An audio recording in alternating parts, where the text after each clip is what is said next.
Welcome back to another episode of Homer Bound, a podcast where a couple of big old nerds read through and discuss Homer's Iliad and Odyssey. I am Llama. And I'm Wriste. And we are really happy to welcome back Scott Rubin, who is wonderful enough to join us once again to discuss books 21 and 22. Hi, Scott. Hello, I'm very happy to be back and excited to talk about these two books. Yeah, we are really glad to have you back. We had a great amount of fun with you the last time that you were here with us. It was a really fun episode to record, and I think people will like both of these episodes equally because you're with us again. It's gonna be awesome. I don't know. This episode may even end up being cooler just because like these are surpassing the previous Scott Rubin appearance. Super cool books with like a lot of gruesome murder in them, which is always fun. Last time we were in the underworld. Now we're sending a bunch of people to the underworld. Yeah, there you go. Yeah. Exactly. And I will say But part of me wishes that you were also present for last episode as well, when at least I was having a minor meltdown about what was going on with that long conversation between Penelope and Odysseus and what they were trying to do and what their intentions were. I'm sure that it's puzzled many other people as well. Hopefully I'm not the only one. But yeah, all the testing and the probing and the, tell me this story and what do you know about that? And yeah. Right. Does she know? Doesn't she know? Mm-hmm. Who knows? Before we hop right into things, I would like to issue our little content warning that we do at the beginning of every episode. We are immature adults who act like children and say naughty words. The Odyssey has themes of violence, which we are about to see a whole bunch of, and also some, mature themes of adult, content, hugging, kissing. Less so in this. This is more just like a naked guy murdering a bunch of people. But, listener, be advised. There's violence. There's a little bit of torture in this one. Yeah, there is. There's some definitely pretty gruesome material in these books. So, yeah, now that our content is out of the way, all of the naughty words are allowed. Our content is just beginning. Yeah, our content is just beginning. And let's just do a quick little recap of where the last couple books left us off. As we kind of alluded to, Penelope and Odysseus have had this big talk where she's kind of been probing him. All the weapons have been hidden. And after Penelope and Odysseus have this conversation, she asks Nanny, Eurycleia, to wash Odysseus's feet. She does this, and in doing this, finds the scar on his leg, which reveals him to her as Odysseus. He, of course, has her keep this secret for now. And then we have the last banquet. The suitors continue to abuse old man Odysseus, as I have liked to call him, as Odysseus in disguise. So they continue to abuse him. They have this banquet with a bunch of like really kind of foreboding signs that bad things are about to happen. And indeed they are. I'm making our recap really short today so that we can get to the good stuff and spend as much time with talking with Scott as possible.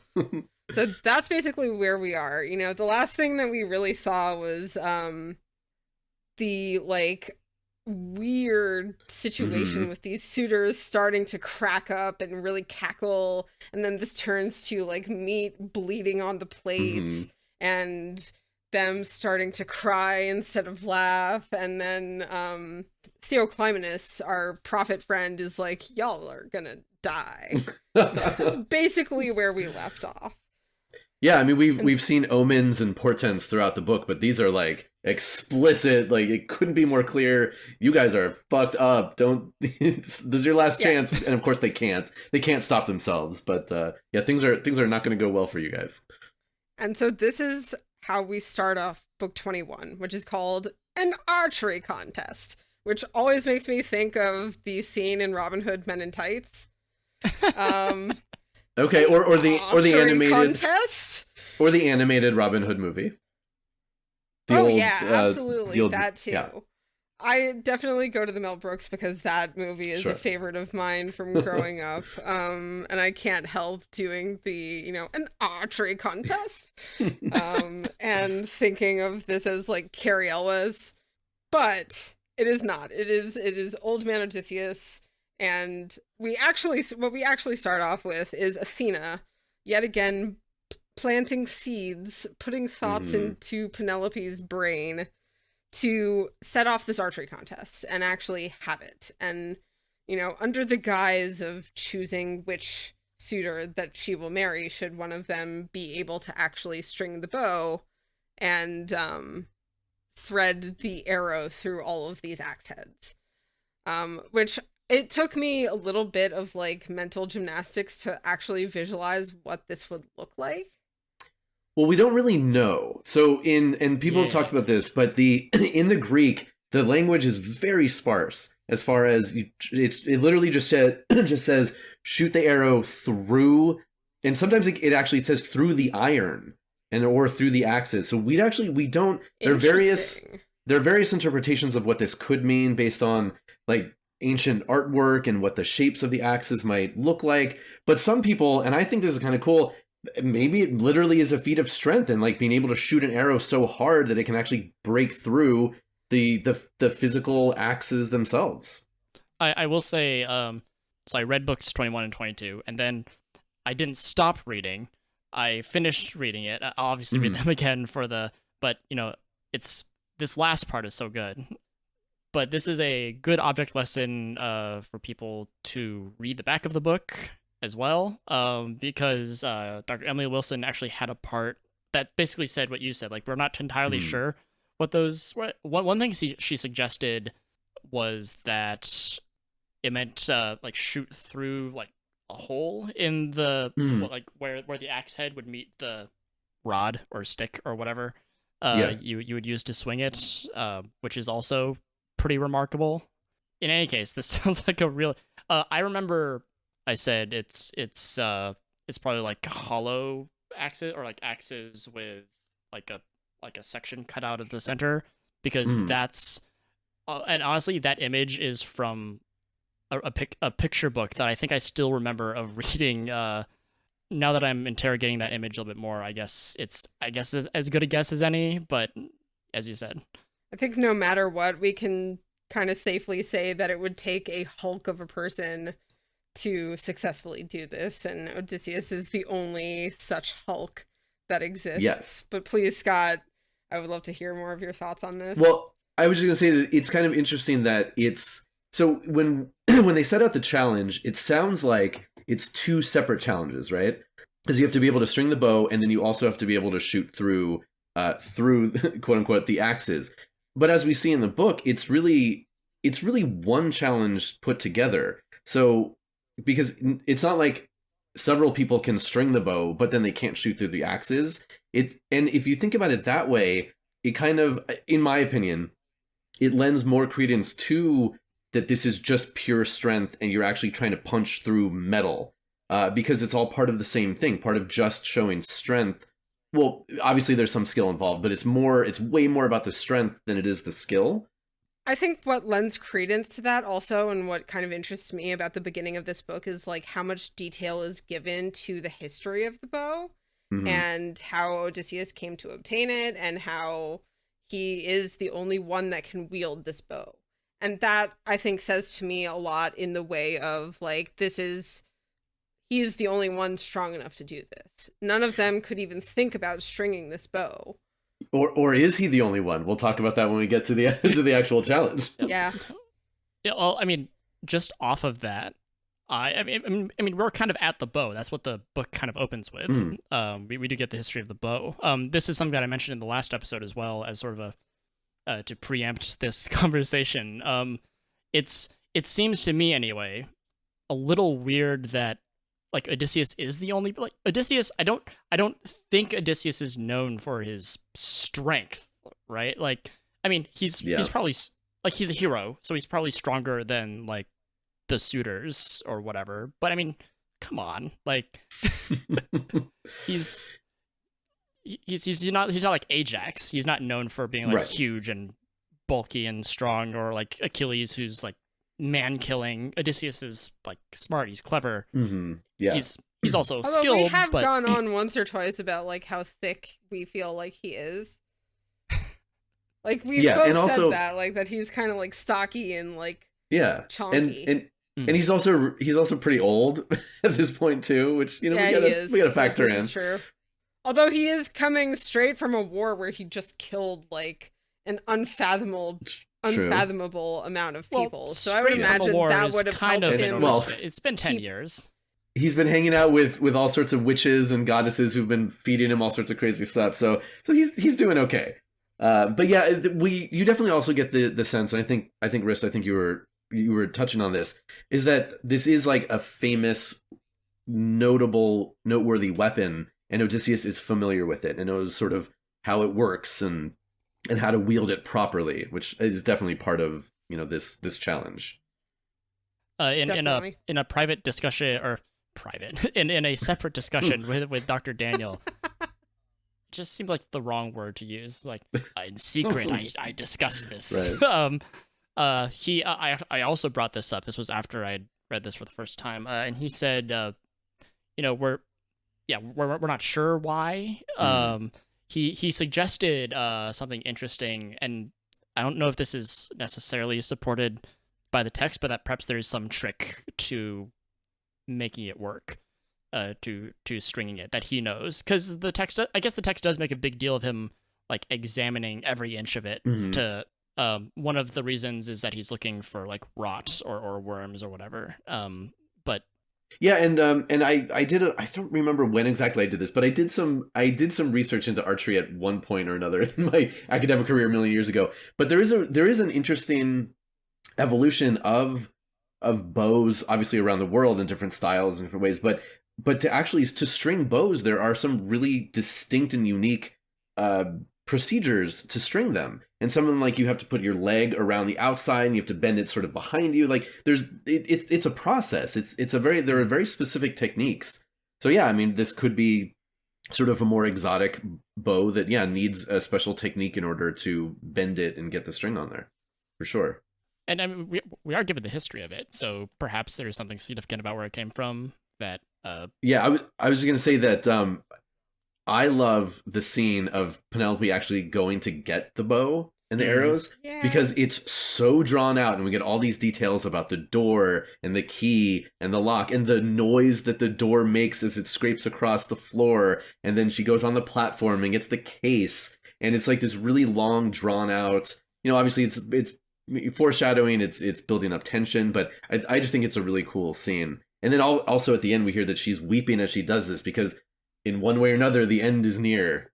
It's I'm gonna be a Lord of the Rings nerd yet again and bring this back to kind of the scene where the sword Narsil is like reforged, and we get this whole scene of them like reforging it and bringing it and then handing it to Elrond, who then brings it to Aragorn. It's that whole kind of feeling to it where it's just, you see this epic weapon that is meant for one person. Yeah, and also it's part of Odysseus's collection of cool stuff that he has. Like, he's got like these storerooms of all these, bunch of it. Yeah. Like, hold on, cool stuff in this storeroom. It's the weird paradox of like inefficiency, where like it on paper it's a waste of time to spend all this time with this, but just the sheer, like in cinematic terms, like the number of seconds, like as a viewer, like the number of seconds you spend with that is, and in the same way, like the amount of space on the page that this whole thing takes is, like, the words are obviously cool as well, but the space that it all takes up. Yeah, no, I was ready. I was, as I said, I started on book 21. I just kept reading because I think that's probably not that difficult to do. It's almost kind of like an avalanche. Like once you start, and it's rolling down the mountain. Like, there's just no stopping. Yeah. But yeah, so Penelope, we get to see this epic sequence of her taking this bow out, and then finally the challenge is issued. The gauntlet is thrown down, and, you know, she is the prize. The challenge is to easily string the bow. I like how that's included. Like, it can't just be like you struggled until you finally got you have to be able to do this with a sense of ease, and shoot through all 12 of the axes, and then I will marry you. And the suitors are ready. They're ready to go. And of course Eumaeus is, you know, brought around to start setting up the axes, and Antinous, being who he is, makes no waste of time in mocking him for what he's doing. And there's that cute little note that when Penelope brings out the bow, right, Eumaeus and Philœtius, like, they see it and they recognize it, and it's like, oh my god, that's our master's bow, and they start crying, and Antinous is like, get out of here, beat it with that. Right. They're of you. Weepy for their master, and the suitors are just constantly dicks to everyone. So sorry, Wriste, going back to something that you were saying, that there's also a weird moment, like, we hear about this bow and about how mighty it is, and Odysseus knows how to use it, and he's used it to hunt before, but then there's that added thing, but he left it behind, and he just didn't want to take it with him to Troy. It's like, well, what? Just so it could be here for this? Really? Okay. I mean, I imagine as you're telling the story, you're also thinking about things that people might ask. Is like, oh, if this is such a great bow, why did he leave it behind? And then the poet's like, oh, he left it behind because. Yeah. Maybe it's like the showpiece that, you know, you don't want to, you know, what if it gets ruined in the war? Sure. True. I don't know. I'm trying to make excuses for Odysseus. Also, there's in Penelope's opening little speech where she says, "Hey, you guys have come to drink, and eat all of my stuff. You want to marry me? So here's the contest. Repetition is something that happened a lot in the Iliad, and it was more easily identifiable, at least by me. Or at least for me, but it's been less obvious in the Odyssey. But I distinctly remember how she ends this. She describes, leaving this rich, beautiful house so full of life, my lovely bridal home, and I think I'll remember it forever, even in my dreams. She said this in it was in a book we discussed last episode, so either book 19 or book 20, I can't remember which one. I don't know, it stood out to me because it's a very wistful my guess would statement. be that it would be in 20, I think. Isn't that where they have the big conversation between her and Odysseus? Maybe? That would be my guess, at the very least. That's 19, right? Yeah, that's 19. Oh, no, you're right, right. It's the Queen and the Beggar. I'm mixing them up. Easy to do. I'm also, I guess before we go in, this will be a last opportunity to really discuss this. Are Penelope's ends really to set forth this contest and to actually marry if someone can string it? Does she think that none of them can string it because this is an Odysseus-only weapon and none of them can string it? Or is it like, okay, I don't think any of them can, but if one of them can, maybe they'll be at least kind of as great, or at least sort of maybe as great as my husband, and I can like kind of feel secure in marrying him, or what? Yeah, and that's a really good question, and we don't really get too much in her mind about what she thinks about this. My perspective is obviously Penelope is full of tricks, as we've seen before, so it's certainly not past her to, issue some sort of a challenge as a delaying tactic, as something that she doesn't think will come to pass. So I like to think of it that way, that she doesn't. Because again, Athena puts it in her mind, so it's not wholly her idea and her wanting to do right now anyway. But I'd like to imagine that she's like, oh, they're not going to be able to do this, but they're going to waste a whole bunch of time on it, and Maybe and I maybe think Odysseus will there's come home. also, I think for me also, and we've talked about this a little bit before in previous episodes as well, like, I know that Wriste has talked about the question of, like, does she actually have an inkling that this could be Odysseus, this old beggar? You know, because she comments about the wrinkliness of his hands and how they look like Odysseus's hands would look. So I think there's this also kind of looming question about, like, even though this has been put in her mind by Athena, like, is there also some part of her that has an inkling that, like, he could be around?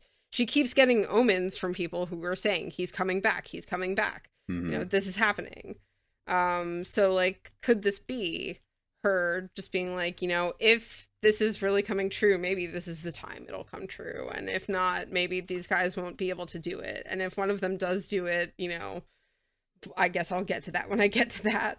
Yeah, and Athena puts in her mind the inkling to do this now, but she was discussing this in book 19. She explained this very plan. Now, maybe Athena put that in her mind as well. We are not told it, and the poem, I think, likes to tell us when Athena puts things in people's minds.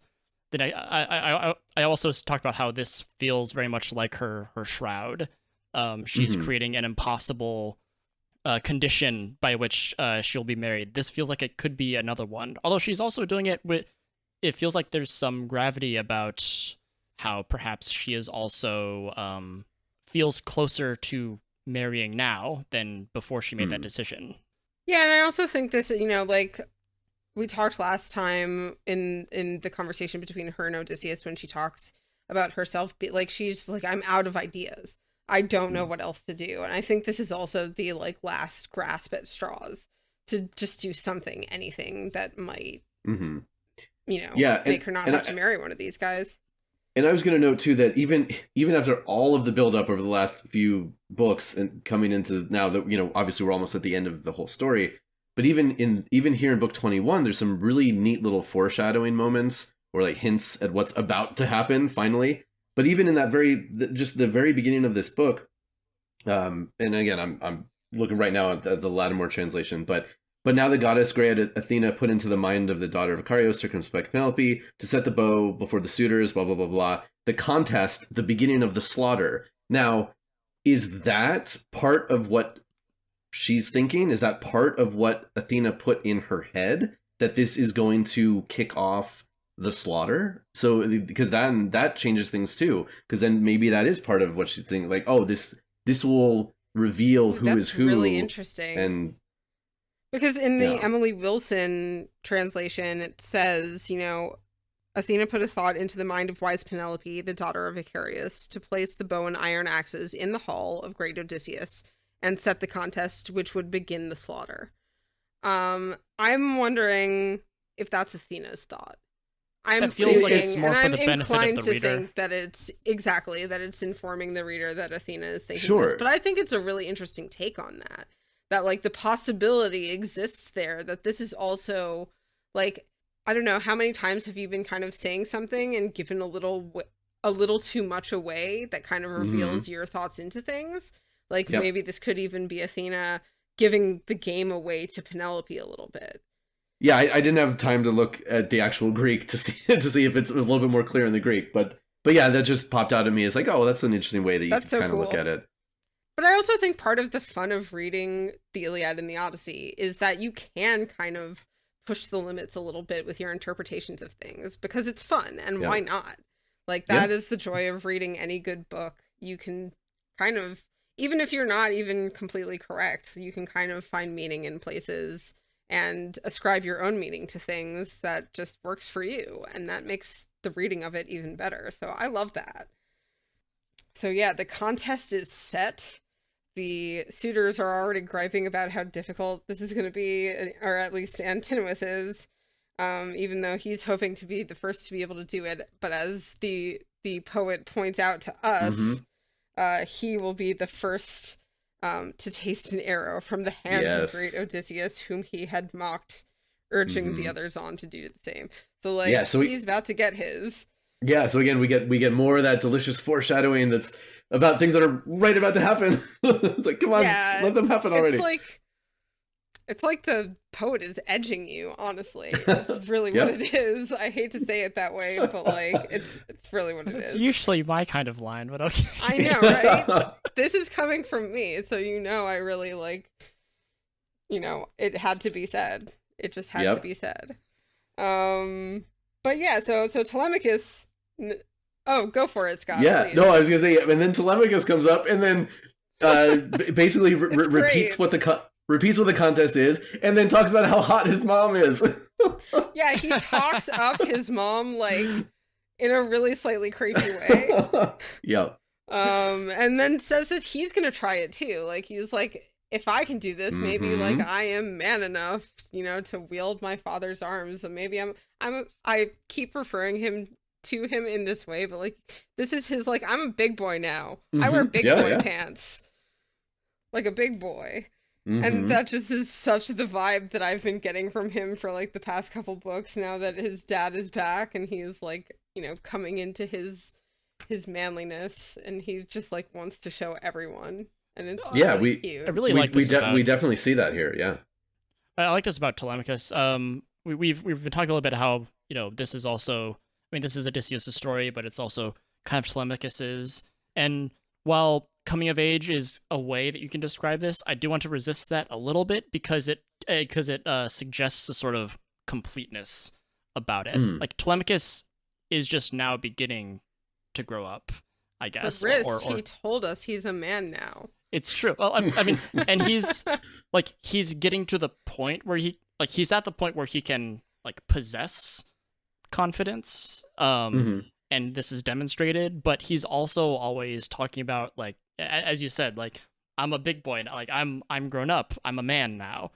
It reads to me anyway like he's trying to prove that to himself. Like when you say, "Oh, I am this," like I'm a man, like you're not necessarily saying it to other people, but you're also kind of saying it to yourself or like for your own benefit. Yeah. This feels like a really like a final form version of that, where if he can string this, he'll prove to himself that he is as I said, he's just truly man enough to like take care of the house, and he, as we learned, he just can't, right? Like he's not there yet. He That's right. Exactly what happens. Right. That's literally exactly what happens, right? Yeah. He tries to string the bow 3 times. Yeah, again, we have a multiple of 3. We get 3 times. Multiples of 3, and as he tries the 4th time, Odysseus gives him this look that's like, you need to stop now. Yeah, but for all intents and purposes, it sounds like he might have succeeded on that 4th try. But Odysseus is like, no, this is my job, not yours. You're still the kid. I'm the dad. This is not the choreography we agreed to. 5, 6, 7, 8. Right. And so, yeah, I mean, I actually kind of did wonder to myself. So, like, when I was doing the outline for this, I was reading this again, and I was like, I wonder if he actually would have succeeded. And this is why Odysseus gives him that look of, like, it's time to stop now. Yeah, right. Yeah, stop trying so hard. But yeah, it certainly reads that way. Because it's in this translation, and now pulling the bow for the 4th time, he would have strung it, but Odysseus stopped him.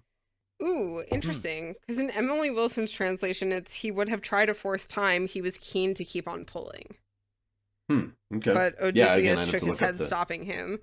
And then he does this whole like kind of shtick of being like, "Oh no, I guess I'm just too weak. You should try it. One of you, can end the contest. You're all stronger than me," which is kind of hilarious. That is a curious difference in renderings, because those two things really seem is. Those are very different. Distinctly opposed.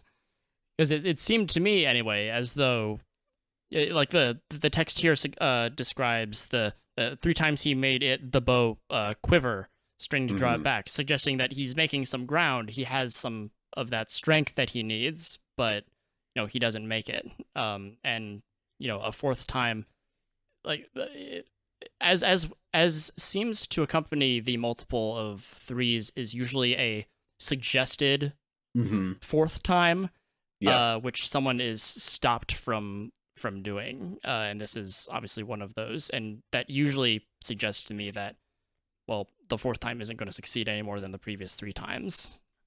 But if, like, perhaps he would have, that's Yeah, that's Yeah, it's interesting. a little bit of It a is different take. I'm trying to see.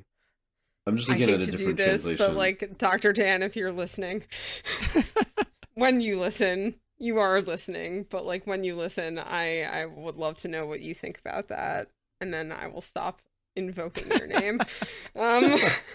Yeah, But for sure. I'm like genuinely curious now. But yeah, let us sally forth because it just keeps getting better. It keeps getting better and better. So the first to actually really give it a shot is Leodes, the holy man. It makes a like they make a point to say that he's the one who disapproves of all of their bullying, which I found very interesting because you're just gonna, I mean, of course he's just gonna step on up and try and do it. He obviously fails. It kind of goes into how his hands are soft and untrained by labor. And then he goes on to say, like, this will suck the life force from a bunch of people here today. Like, no one is gonna succeed at this. But it's better that we all die than stop trying. Which are famous last words, if I, can point that out. Well, there's also a little double meaning in him saying this will suck the life for like it could mean that you will use all of your strength and not be rewarded for trying to string this bow, and it also is sort of a premonition. What I failed to finish talking about was reading the back of the book, where Emily Wilson actually has like a few notes on accompanying some summaries, and this was one of the things that she pointed out that Leodes uses or switches to like prophetic language, whatever that means. I'm not sure what that means. That's what she said. When he says this will take away life force, courage, and energy from many young noble men, knowingly or unknowingly, another dose of foreboding and like just yeah, bringing us further and further towards this like moment of doom. Chris is still laughing about me saying edging earlier. I know this. It's just weird because I've that's my anyway. I know you're usually the degenerate out of the two of us. We know that. Everyone knows that at this point. And that's perhaps how things should be. Nevertheless, Leodes tries and fails and makes his kind of little prophecy about it. Yeah. And then Antinous has Melanthius. So this is like who I guess been calling the other goat herd, who is the suitor's bitch boy. Yeah. And it's in my head now, and so I'm just going with it. That works. And he is told to come over and make a fire so that they can try like warming the bow up to see, I assume, if it will be more pliable and easily manipulated to get the string on the bow. Yeah, they're gonna get some that. They're gonna get some tallow and heat it up and make it soft and do this. Yeah, they're all these little tricks and nothing works. Yep, this is leaving Antinous and Eurymachus, the leaders of the pack, the strongest, the most impressive. This is when we get a cutaway to like a ridiculously important moment where Odysseus, old man Odysseus, is kind of following the swineherd Eumaeus and the cowherd. How did you pronounce it? Because I feel like I was pronouncing it way wrong myself. Philoetius, I think. Philoetius. Okay, cool. I'm going with that. It's fine because I trust it's all you. It's all good. It's all good. I was also unsure of how to pronounce it. It is spelled very similarly to at least the spelling of Menetius that I'm familiar with.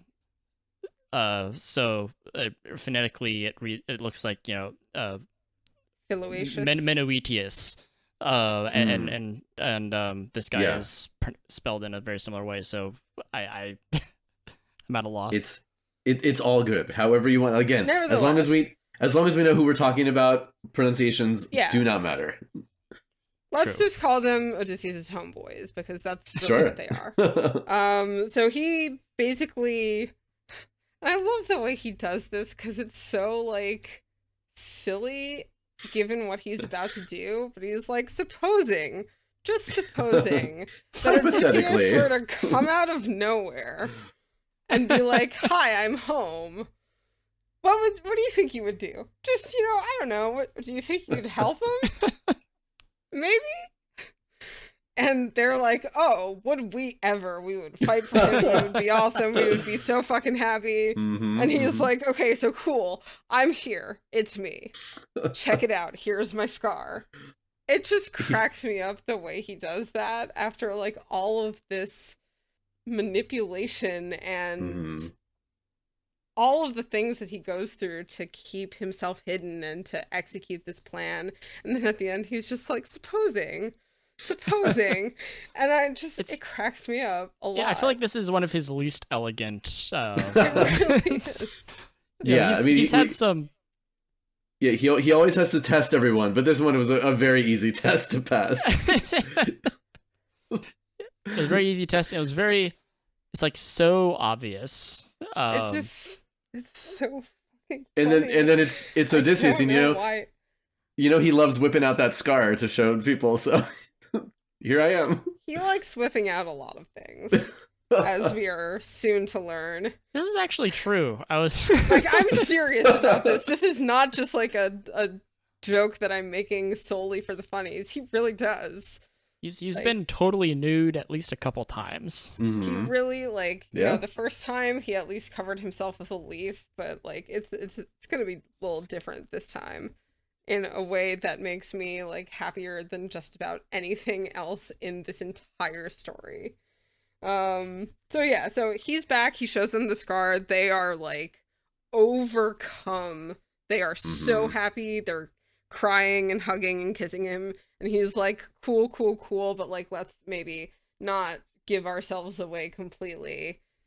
And he brings them into the plan fully.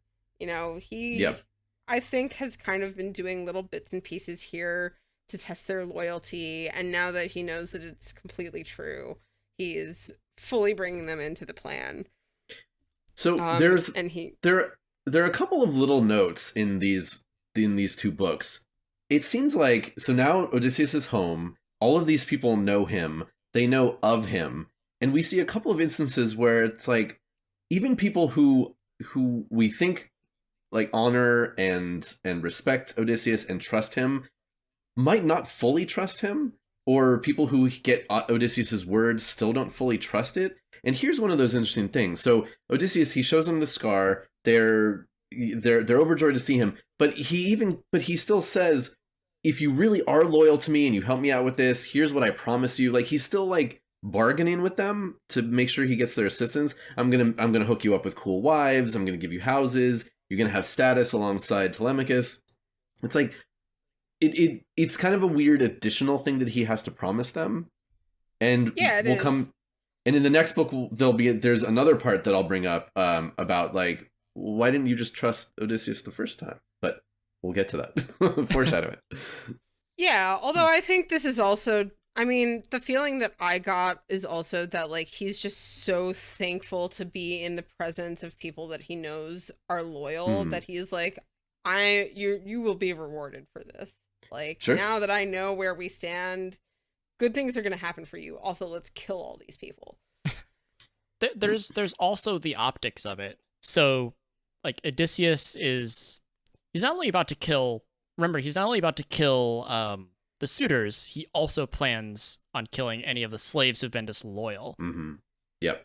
So, like, if there's a test of loyalty in the house or in, like say, a place you work, and only those who like do poorly are punished, but like people who who did really well, who like prove their loyalty, aren't rewarded, that would feel kind of weird or bad. Like it means that the person is only interested in like doling out punishment but no rewards. Yep.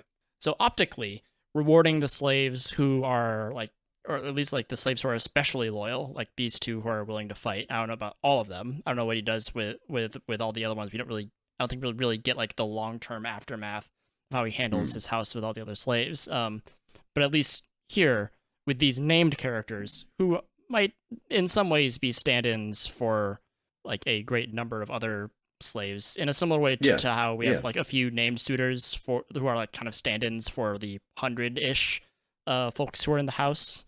That could also certainly be an element in addition to I mean this is like also general, alluded to after the entire slaughter, when like the women are strung up who are the bad ones and the rest of them kind of like come out and they're all like holy crap, he's back. Like those are all the ones that didn't get killed. Presumably they were cool. Your reward is not getting sacked. Right? Yeah. Or murdered. Yeah. Nevertheless, basically he gives his guys the signal to have Nanny like lock up all the doors and have Philoetius lock up all the doors. And when the suitors will predictably refuse to give him the bow and arrows, Eumaeus is to bring it over to him anyways. And so we cut back to the suitors like bitching and moaning about how they can't string this bow and like, oh, maybe we should just postpone this and try again tomorrow. Classic. Well, so there's one thing that stands out to me as well. In a slightly earlier passage, this was when Melanthius was bringing the fire for the warming. The passage says, the young men warmed the bow, but still they could not string it. This is presumably referring to like the dozens of other suitors who are there. Antinous and Eurymachus, the leaders, strongest and most impressive of the suitors, still had not had their turn. We see Eurymachus taking a shot at the bow, but we never get Antinous. We have no idea if Antinous is strong enough, and he and Eurymachus are the strongest of the suitors. It is the possibility, anyway, is left open that Antinous could have feasibly strung the bow, especially perhaps if he came back after making offerings to Apollo or whatnot. Yeah, for sure. And I think it's part of it's sort of foreshadowing and tension in the other way. Like we expect Antinous to be the last suitor to try and then to make a big deal of it. And then we're waiting, and then we don't get that. And then Odysseus grabs it. Yeah, for sure. It's a interesting, and it's an interesting thought experiment. Like, well, what if Antinous had done it? What then would have happened? Although I will say, I think it does speak a lot to the fact that he just like doesn't even attempt it that day and is like, maybe if I get a god on my side, maybe I have a chance at this. I think he's genuinely scared that he won't be able to do it and that they're all boned. So, but who knows? Sure. It's, it could very much go either way, I think. Nevertheless, Odysseus is like, if you're gonna do that, can I at least like give it a shot to see if I still have old man strength? And they're like, are you kidding? We've tolerated you this entire time, even though we would, and now you're gonna ask if you can do this thing and think that you can marry her? And Penelope is the one who speaks up here and is like, surely this guy can't think that he would be able to marry me. He's an old beggar. Like, what do you just let him do it? And Eurymachus is like, yeah, but we would be embarrassed. Like, if this guy can do it and we've all been sitting here trying, that would be humiliating, and we're not okay with that. Yeah, it's classic. It's classic. Schoolyard taunting. It's like, what are you so afraid of? You think he can do it? And then there's a neat little back and forth because Eurymachus says, well, no, we fear basically being dishonored if he can do it and we can't. And then Penelope immediately claps back with, you're worried about being dishonored when you've been in my house for this long eating all my shit? Yeah. What are you talking about? Exactly. Gives him a sick burn. Does give him a sick burn, and then Telemachus fucking ruins it by having yet another big boy moment and being like, no, nobody has a better right than me to, give the bow to anyone or refuse it, because I'm a big boy. Yeah, I mean, he literally tells his mom to go back to her weaving because he's doing man things with the men and go, get out of here, Mom. Yeah. I got this. She's just like, oh, okay. She's literally she was amazed and went back to her room, taking to heart her son's assertive words is the Emily Wilson version of it, which I was just like, One more interesting offering from the back of the book, which I recall, is that when Telemachus says the bows work for men, especially me, is an echo of something that Hector says to Andromache, on the something along the lines of like, the war is the work for men, especially me. Yeah. Another bit of repetition, I suppose. Although it's odd because Hector is talking about war, but this is still like a pretty domestic scenario. This isn't as cut and dry as battlefield fighting, stuff like that. So this echo of that particular sort of statement, I think is a little. It feels a little bit weird in Telemachus's mouth in this particular moment, especially since it says the bows work for men is work for men, especially me, when he can't even string the bow himself. Although, like, perhaps he could have. I don't know. But, right. Again, that is a question that we will have to let linger there and could make this little speech by him even more interesting in retrospect. Yeah, but that's a really good point about, like, is this isn't really war you're talking about. And we'll talk about that in the next book too, with like the iconography and like the descriptions of war and glory in like killing some people shacked up in your house. And then of course, so Penelope goes back to her room, and then Athena casts sleep on her, so she goes to sleep. So she can't hear any of the things that are about to happen, which is very important because she can't know what has gone on. True. And of course, also, we can read Telemachus with a bit of charitability. He could be, getting his mom ready to leave, since Odysseus has made his move for the bow, and Telemachus does have designs toward giving him that bow. The bow, like, and he's even like trying to ensure that by saying, Mom has got to get out of here. Mom's got to skedaddle before the fun can start. And so, I guess that always the way. Yeah, well, and I guess saying that now, his echoing of that statement by Hector makes a little bit more sense because he says the bow is work for men, especially me. Like something like a war is about to happen, a battle is about to happen. That could be very well what he's referring to more so. I don't know, but yeah, he also has very practical reasons for telling his mom to leave. He does indeed, and he has no time to mince words about it, I guess. Like, no, if something like this were happening, you wouldn't be like, oh, Mom, like, maybe you should go up. You'd be like, no, get out of here. I am in charge. Go. I'm the man of the house now. Eumaeus, give him do the thing. And this is exactly what happens. Eumaeus, knows the signal and is bringing the bow over to Odysseus as the suitors continue to mock him for doing so. And he kind of like stops in his tracks because there's a bunch of suitors. Yeah. They're all yelling at him. Everyone is yelling. Eumaeus apparently does not deal with this well. Poor guy. I feel sorry for him. Understandable. If there were like 100 guys like shouting things at me, I would not deal well with that. And Telemachus is like, keep carrying the bow over. Like, you're gonna have to choose which master you obey. Which I think are really interesting words because Eumaeus now knows. And he's basically telling him, like, bring it over to your master. Yeah, and I don't think Telemachus knows that they know, does he? I don't know if they discussed this. I don't think it's ever told to us, so I think it's safe to assume that he may not know. Because Odysseus just recently revealed himself to them, right? But, and they didn't discuss that, did they? It still kind of is interesting that he says it that way, though, because, like, even if he does, if he does know, sure, that's an interesting way to put it, but if he doesn't know, like, Eumaeus is in his head going, like, he's home. Like, oh, okay, I know what this kid is saying to me, but this is also, like, I gotta do this. So that's really interesting. I hadn't thought about that before.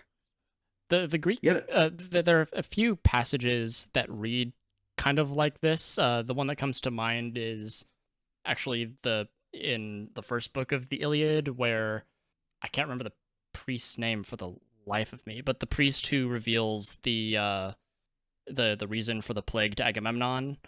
Chryses? No, that Chryses is the guy who came to get his daughter, Chryseis. Right. That's right. The other guy. Yeah. What the heck is this Calchas. name? Calchas. There you go. When Calchas, or rather when Achilles asks him or tells him to reveal what's happening, and Calchas says, he begins sort of ambiguously, where it's like, oh, I'll make someone very powerful, very angry, and in that line, it can read as either Agamemnon or Achilles. Like, he could be referring to either thing. But as he goes, it becomes clear. Well, as he talks, it becomes clear as to which one he's referring to. But that first initial ambiguity still lingers. And this is kind of the same thing with this passage. Those moments, where Telemachus says, you'll soon have to choose which master to obey. Could be referring to himself or inadvertently to Odysseus. And then he solidifies he's talking about himself. Though I am stronger than you, or though I'm younger than you, I'm stronger. Or I'll chase you around and throw rocks at you or whatever. Which is like, that's messed up, man. I'll beat you up. Eumaeus is like one of the few cool people. Like, you're gonna throw stones at him. Yeah. Nevertheless, Eumaeus brings the bow to Odysseus and then scurries off to go tell Nanny to lock all the doors. And Philoetius is also doing this, locking up the courtyard so that nobody can escape. And this is when Odysseus begins like fondling his own bow and inspecting it and really, looking for any signs of wear or decay or anything like that. And the suitors are just like, wait, this guy is like really looking at this bow. Yeah, like how they say their ideas are either he has some archery experience or he's stolen a lot of bows before. Like he knows where to look for value in a bow. Like, okay, sure. Yeah.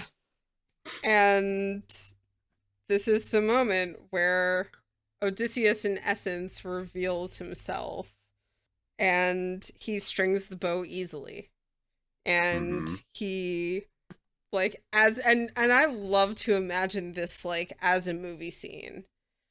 You just see all of the color drain from the suitors' faces and the look of horror come over their face as he easily strings this bow, picks up an arrow, draws it back, like I would imagine effortlessly, just like pew. Well, you're missing the arrow. You're missing the critical thing that happened, which is that before he knocks an arrow, he plucks the string and makes a little sound. Yeah, it's such the other critical thing being that Zeus like provides him with timely sound effects, and he makes everything thunder. Like this is just like prime time, beautiful. What an artful movie little scene, touch, right? Yeah. This is like they so had good. money in the budget for this. Budget for Zeus sound effects. Yeah, you can envision. Yeah, he draws back the arrow, and then Odysseus turns his head and stares right at the suitors as he's letting go, and the arrow just goes and hits all the axes. Yeah, just like stares at them and does the little like nod, like, "Hey, what's up?" I actually envision it completely differently. I imagine it just focused on Odysseus. We don't even need to see what the suitors are thinking because we already know what they're thinking. We want all our eyes are on Odysseus here. We're seeing like the smallest little like the fact that he plucks a string and we hear the sound like a swallow song. I don't know. I still kind of want to see the suitors suffer. And I want to see Odysseus's face when he hears. I imagine he'd smile a little bit when he hears Zeus's thunder.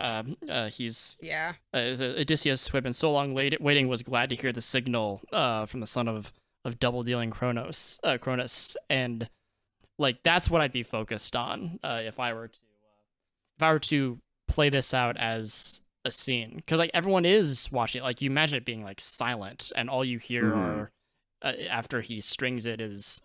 The sound of him plucking it. I actually and thunder, think that the vision of this.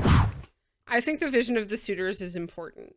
Like I think that moment when they realize is actually really, really crucial, because this is the grand payoff.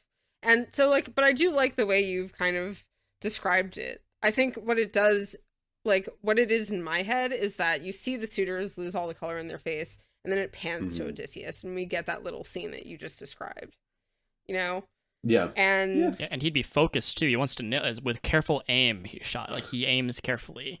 It's not just enough to string the bow, even though that's like what all the focus was on. He still has to shoot through the axes. He lines up this perfect shot. It's successful. He shoots it. Yep. They come out. The arrow comes out the other side, and then he's just like, "Oh yeah, Telemachus, look how I did that so easily. I'm still strong. Let's celebrate with music and dinner." And then in what is like, I think, the ultimate cliffhanger moment of the Odyssey, he does the little eyebrow signal, which I really have to imagine in my head as like a Groucho Marx like big eyebrows moment. Big jiggly eyebrows. I have to imagine that in my head because it's perfect. And Telemachus straps on his sword and picks up his spear and stands up next to his father. And that is where we're going to cut to a break. We're going to leave you all hanging for a very brief moment while we take a little stretch, refresh our drinks. We'll keep everyone on the edge of their seats. Yes. Much like we are being kept by, by the Odyssey itself. On the edge. Yes. So we will be back really shortly and continue on with bloodshed.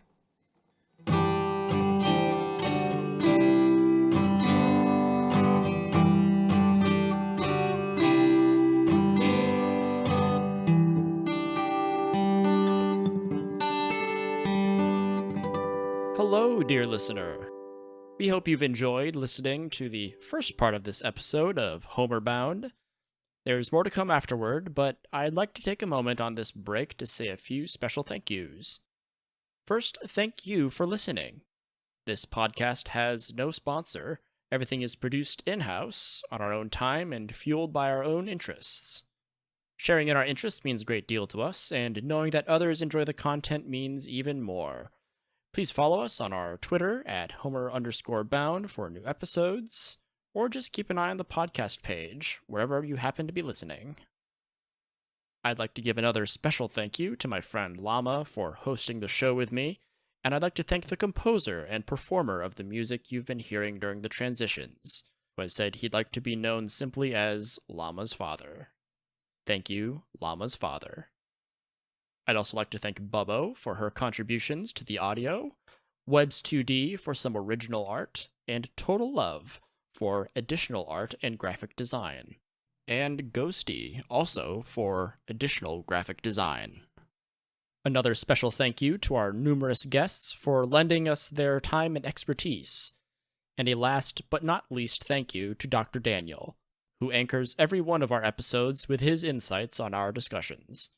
We appreciate his time and energy, and we encourage you to stick around at the end of the episode to make sure you hear what he has to say. Please consider reading along with us as you listen. We are reading the Emily Wilson translation, and while reading the text isn't necessary for you to follow along, you'll likely get more out of our discussions if you have.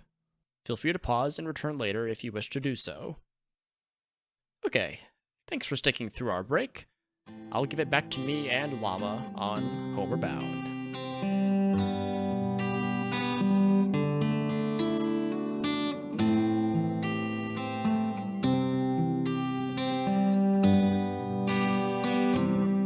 And we have returned to resolve our little cliffhanger that we left you with. What will happen? Like we don't already know. The chapter is called Bloodshed. I have refreshed my tea and I've poured myself what I'm not sure if it's celebratory so much as just taking enjoyment in this epic chapter. Apropos. Yeah. So I've poured myself a little tipple of port. You have no idea how tempted word. I was to say apropos, but I appreciate that. Wow. If you'll allow me one one mention. This jumped out to me as I was just scrolling through YouTube. Have either of you watched Ozark? No. No, not yet. It's so good. You're always you're always asking me if I've watched things, and the answer is almost ever no. Yeah, almost always no. So it has 3 seasons. Jason Bateman is the. I love Jason Bateman. He's awesome. He's acting. He's starring in Ozark. He's the main character. Whose name I cannot remember. And he also directs it. And I can't remember if he writes it, but I think he does. I think he writes or is a lead writer on the show, although I'm not sure. Anyway, it's had 3 seasons for a while. There's been delays due to COVID, and a teaser for season 4 came out.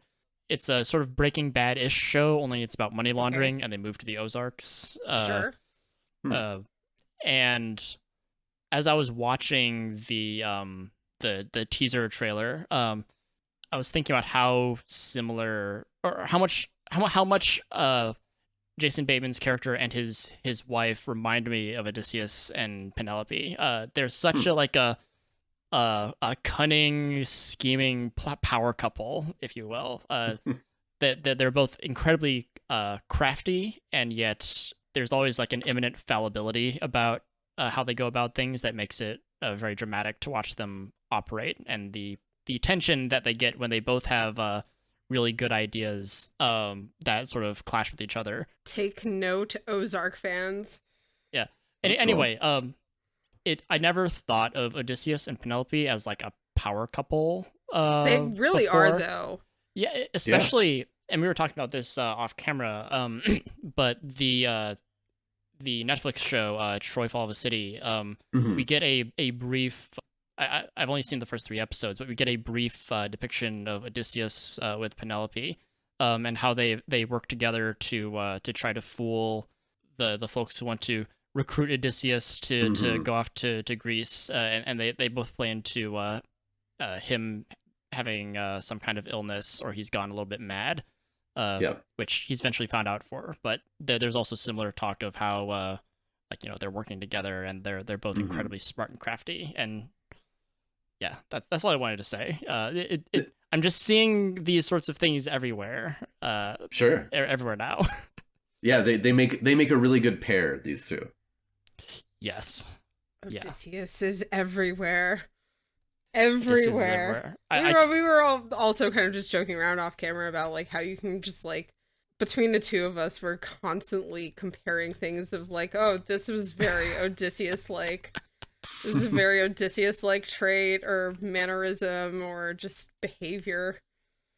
Something that I think that I will probably be seeing in a lot of places in the months to come after we are done with this, and I'm still ruminating about the Iliad and the Odyssey. And I'll be curious if your next reread of Lord of the Rings will be colored in any meaningful way by your reading. I can say with certainty that it almost certainly will be. Like, I just can't see a world in which I've consumed this much of the Iliad and the Odyssey in the past several months doing this, and not then go into a reading of another epic classic that, like, without making connections there, you know? Yeah. Sure. It's just impossible.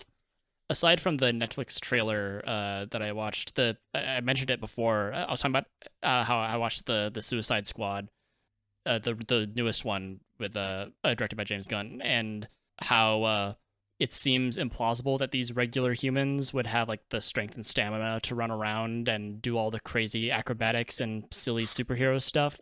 But then I thought about how like everyone is being renewed with strength from the gods in the Iliad. I was like, oh, like this, I can buy this better sense now that like I don't, obviously like the gods aren't giving them strength or anything, but it makes it make more sense to me. I don't have this as much of a problem. I don't know, stuff like that. Maybe I'm weird. Maybe it works. You're definitely weird. I mean, there are all these. They're all there's a long history of people doing normal, average, everyday people doing like these crazy feats of strength or endurance in times of crisis, and like Is that because a god has come down and lent them strength for that moment? Who knows? I mean, it all works. Yeah. This also kind of brings me back to something that Dr. Daniel said way back at the beginning when we were just starting out, which was that, like, it is incomparable how much the Iliad and the Odyssey have affected literature, film, like so many elements of popular culture. So the fact that we're able to relate so much back to it, I think, is not a surprise at all. Not to say that those things are directly influenced by it necessarily, but just like the fact that you can tie it back to so many things is kind of like symbolic of how universal it is and how much it affected the groundwork for everything else that came after it. But anyways, so like I love that we started off with this because I think we're about to get into one of the most trademark or just one of the most emblematic episodes in the entirety of the Odyssey. And boy, does it start out with a bang. Book 22, Bloodshed, begins, and I'm just going to read this word for word. Odysseus ripped off his rags. Now naked, he leapt upon the threshold with his bow and quiver full of arrows, which he tipped out in a rush before his feet, and spoke.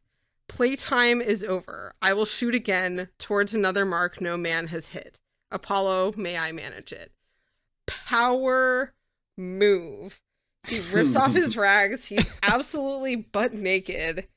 And he aims at Antinous, shoots him through the throat, and kills him. I don't know even what else to say about that. That's just the ultimate power move. It was definitely unexpected. Yeah. Especially the getting nude part of it. It's a shock and awe type of strategy. Now, I will note that we didn't really touch on this at the end of the previous book, but from the suitor's perspective, this old guy strings the bow, shoots the thing. There's a thunderbolt from Zeus, and they get afraid, but they don't seem to really recognize that this is Odysseus just yet. And we're gonna hear something that the suitors say in just a minute, and then there's the full reveal. He's very much still old man Odysseus, right? And even so, imagine this guy stringing this bow, shooting it through all the arrows. They still don't know who the fuck he is. Then he rips off all of his clothes and shoots a guy in the throat. Right, but even so, right here, and this always catches my eye when I read this, thinking about Odysseus and his character, is that okay? He succeeded in the challenge. He reveals his physique at least. He gives this taunt, but he doesn't boast about who he is or why he's here. And I'm like, oh, he's learned. He's finally learned not to shoot his mouth off. He learned from his time with the Cyclops. Thinking about the Cyclops right now, and I won't do it again. I won't do it again. I won't do it again. Wait till you feel out the whole situation. Wait till you make sure it's stable and you can see a way through before you start taunting everybody and telling everybody who you are. Yeah, although I will say I want to note one thing, which is we kind of have already seen a little bit of how ripped Odysseus is. When they were doing the games with the suitors before, he takes off his shirt. They're like, holy crap, this guy is jacked up. Mm-hmm. Yeah, he knocks out but he Iris in one punch. He exposes himself fully now because he is hanging dong. I can't get this image out of my head of him just jumping up onto this threshold and everything's getting completely everything's naked, swinging, shooting a guy in the throat with an arrow. It's a very vivid image. One thing that or I guess we're getting a sort of echo of this thing that seems to possess the suitors, which is a kind of inability to read or recognize what's in front of them, reality, or to process it in a critical way. So Odysseus shoots Antinous and kills him, and we're told that they didn't know that he killed him on purpose. They thought that he had missed or something, which after what he did with the bow would be preposterous for one thing. But also, Like this reminds me of, I feel this was really early. It was like book 2 or book 3 or something like that, when one of the suitors notices or has noticed that Mentor had gone with Telemachus, even though Mentor was here. Even though they also mention that Mentor is here, but they don't, and they even say like that must have been a god, but they don't make any kind of implicative connection past that. Right. They just what does it actually mean for us? They yeah, may they're not be like, oh, we're mildly screwed. observant, but they're not very smart. Yeah, they can notice the like in the same way, like they notice that Antonius is dead, and they act sort of in response to it, but they don't go which is past kind that. of They hilarious. stop at It's kind of Antonius is hilarious when killed. you consider that he jumps up, gets nude, shoots him, and before he shoots him, he says playtime is over. Like, I know this is Emily Wilson's rendering of it. I actually do kind of wonder a little bit about what the Greek is there, but like, playtime is over kind of like says to me that like it's very intentional that he just shot a guy in the throat after like he's just demonstrated the accuracy of his aim by shooting 12 axe heads. Yeah. All 12. You know, so it's just, they're just like, you shot a guy. Why did you shoot him? Yeah, like it was And like, this... was this an accident somehow? What's going on here? Right, it was like... And then this... And we even know that they were watching, like we're just, like, they like in the previous book, you know, where we get the description of their pale faces as he strings the bow, and presumably they watch him throughout the whole thing to shoot through the axe heads. He said playtime is over. I'm sorry. He said playtime is over. And this is when he fully... I mean, he's already fully revealed himself, but he verbally fully reveals himself. Yeah, here's where he goes full Odysseus. Full Odysseus. This is... And I'm wondering here because, like, I don't think it's ever said that I could tell, like, does he physically transform at this point back into himself? Like, do they recognize him as himself at this point? That's a good question. And right, it doesn't say that specifically, but it certainly seems like it seems like that has to happen at some point, and if at all it would be here. Right? It's almost implied. We do get Athena popping up very soon, and she's going to like mess with the suitors' heads a little bit.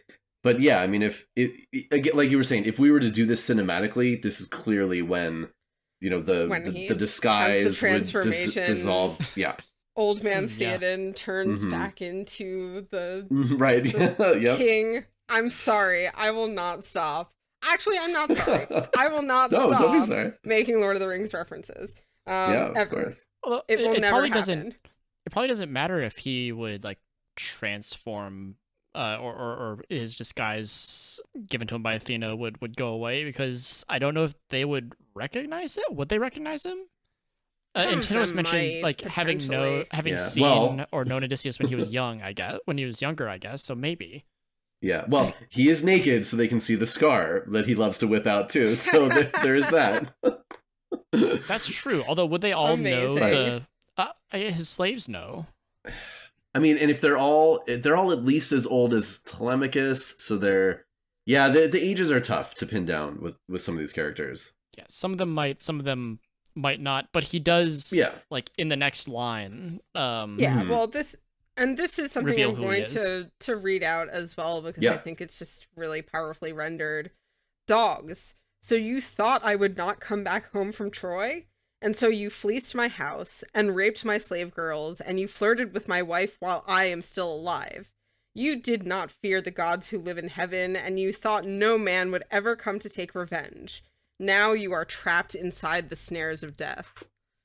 Hell yeah. Like, surprise, motherfucker, it's me. They've transgressed against man and God, which you don't want to do. It's a bad thing to do, as they are about to find out. One thing that's also... Yeah. Oh, sorry, go on. No, go ahead. I was saying one thing, and I can't reference like specific areas except for maybe a couple, but Eurymachus, after Odysseus says what you just read, Llama, he says, if it is you, Odysseus, come back, then this qualifier of like, if it is you, or if you are this, is also like very commonly dropped. Mm-hmm.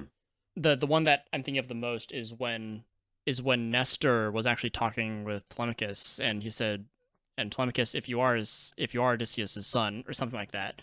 It's just like, it's interesting that this qualifier shows up as. Yep.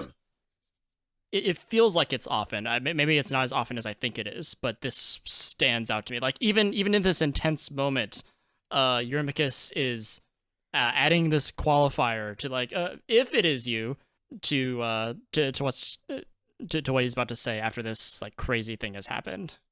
Yeah, and I think it's kind of like a turn of phrase, right, that gets used repeatedly. Like yeah, it's part recognition, part like, are you really powerful enough to assume the mantle of the character that you were supposed to be? And yeah, do you actually have the status to be in this conversation or this challenge or whatever it is? Yeah, sort of redefining relationships.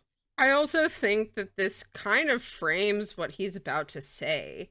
Like, his expression of disbelief is also a way of kind of leaning into what he's about to do, which is blame Antinous and be like, if it really is you, he's the one who did all the bad stuff, and it's terrible, so terrible what has happened to your house while you were gone.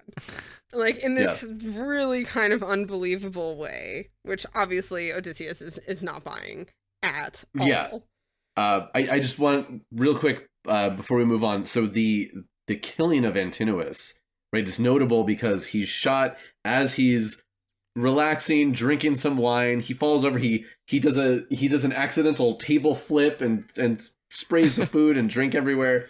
And so, like we were talking about in the last book, as we see here, there's this juxtaposition of mortal combat and warfare, but in a very mundane household setting. And like, these great warriors, but they're tripping over cups and they're falling down on food. And yeah, so there's like, does the battle here, is this really like is this as glorious a fight as we see in things like in the Iliad? Is there glory to be found here? What's the level of combat and achievement we're seeing?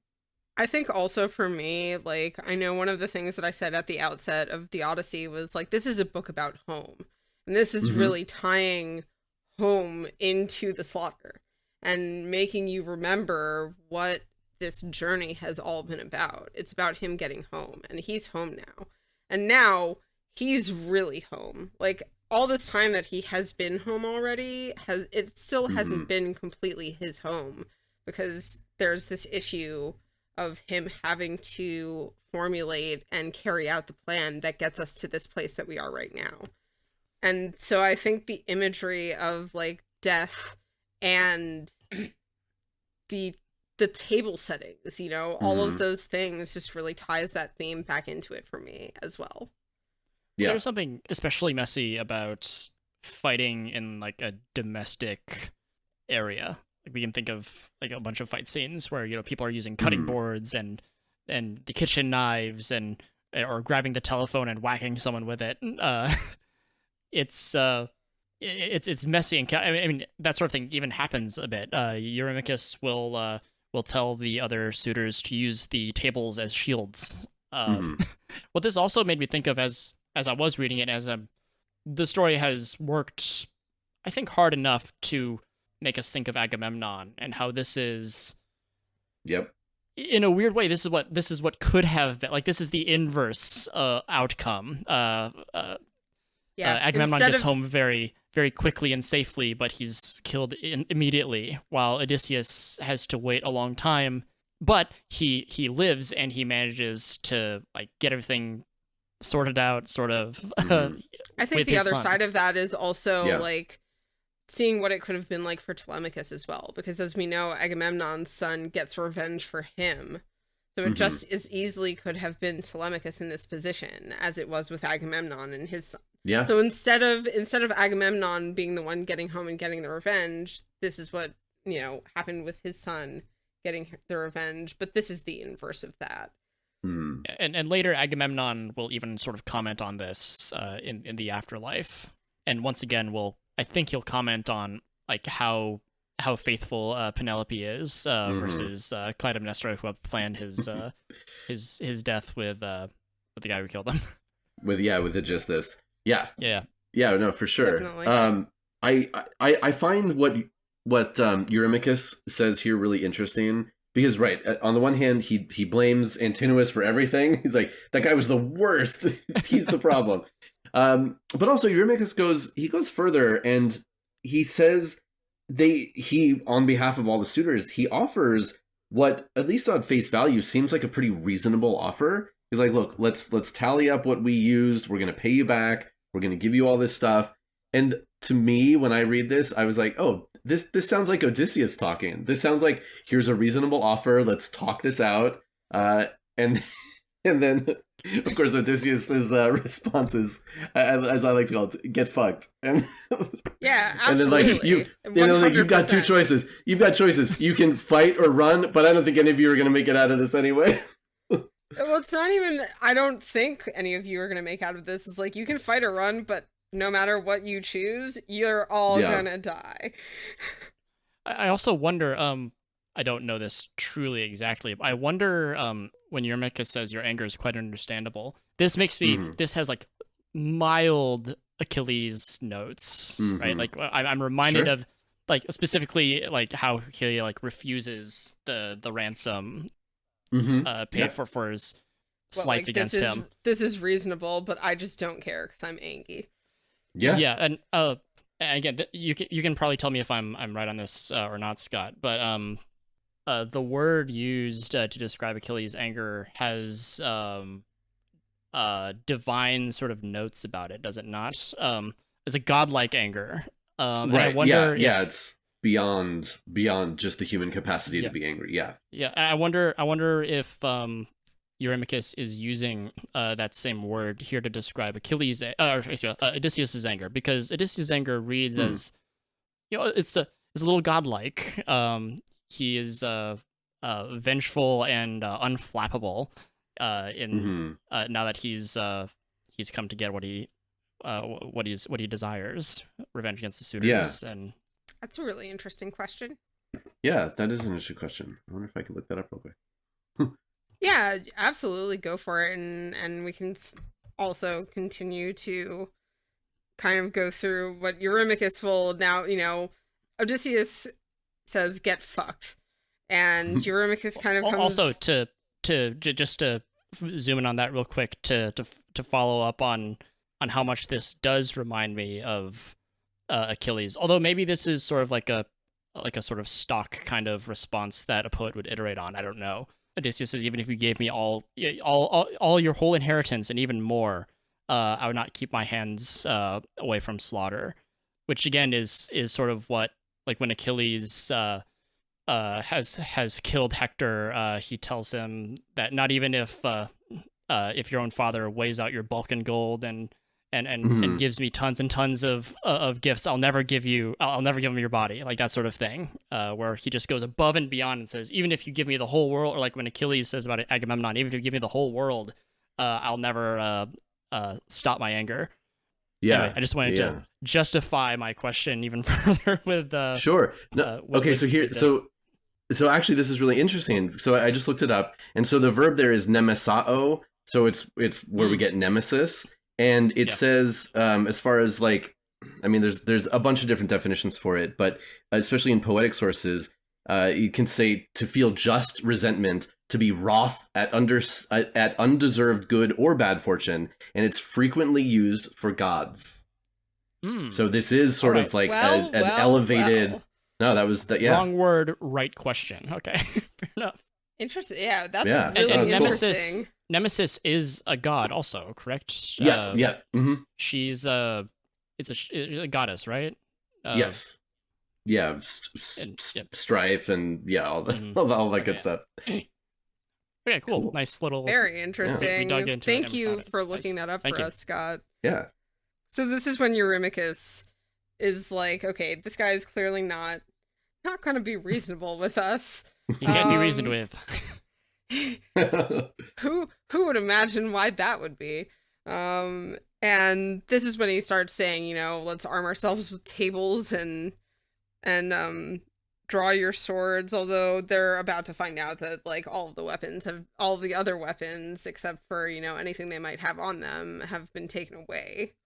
And this is of course after Eurymachus tells them all to arm up, is when he also takes an arrow and is done away with. So yeah, rip Eurymachus. It's worth noting that he does try to attack. Like, he doesn't hang back behind the others. So there, you know, and as we've talked about, you know, there's an idea that Antinous and Eurymachus, they are the best of the suitors, and they are strong dudes that potentially could have been heroic in other situations. And yeah, he does go to attack and then gets shot right by the nipple in my translation at least. Yep. Let fly and hit his chest beside the nipple, and instantly the arrow pierced his liver, which, like, holy crap, that sounds awful. And then kicks more food and drink over as he falls down. Yeah, there's, like, this is, like, a massacre and a food fight occurring, like, at the same time, almost. Yes, exactly. There's food flying everywhere. There's arrows flying. Odysseus is just shooting everyone. Amphinomus, the one who is kind of referred to as more reasonable and whose speeches Penelope likes more better than, you know, the other ones, now attacks Odysseus. And as predicted, like, to the letter, Telemachus kills him with his spear. So, like, you know, Athena, I would imagine, is sitting back, like, checking boxes off. Sure, yeah. Antinous, check. Eurymachus, check. Telemachus, spear through. Amphinomus, check. Now, it is worth noting that this is Telemachus's first, you know, kill in battle, and it is from behind. He throws the spear into this guy from behind, so it's not the most glorious action in battle, but he's getting there. He's learning. Yeah, and he's also, like, afraid that, you know, he leaves the spear, like, embedded in his body for fear that some other of the suitors will, like, grab it and stab him.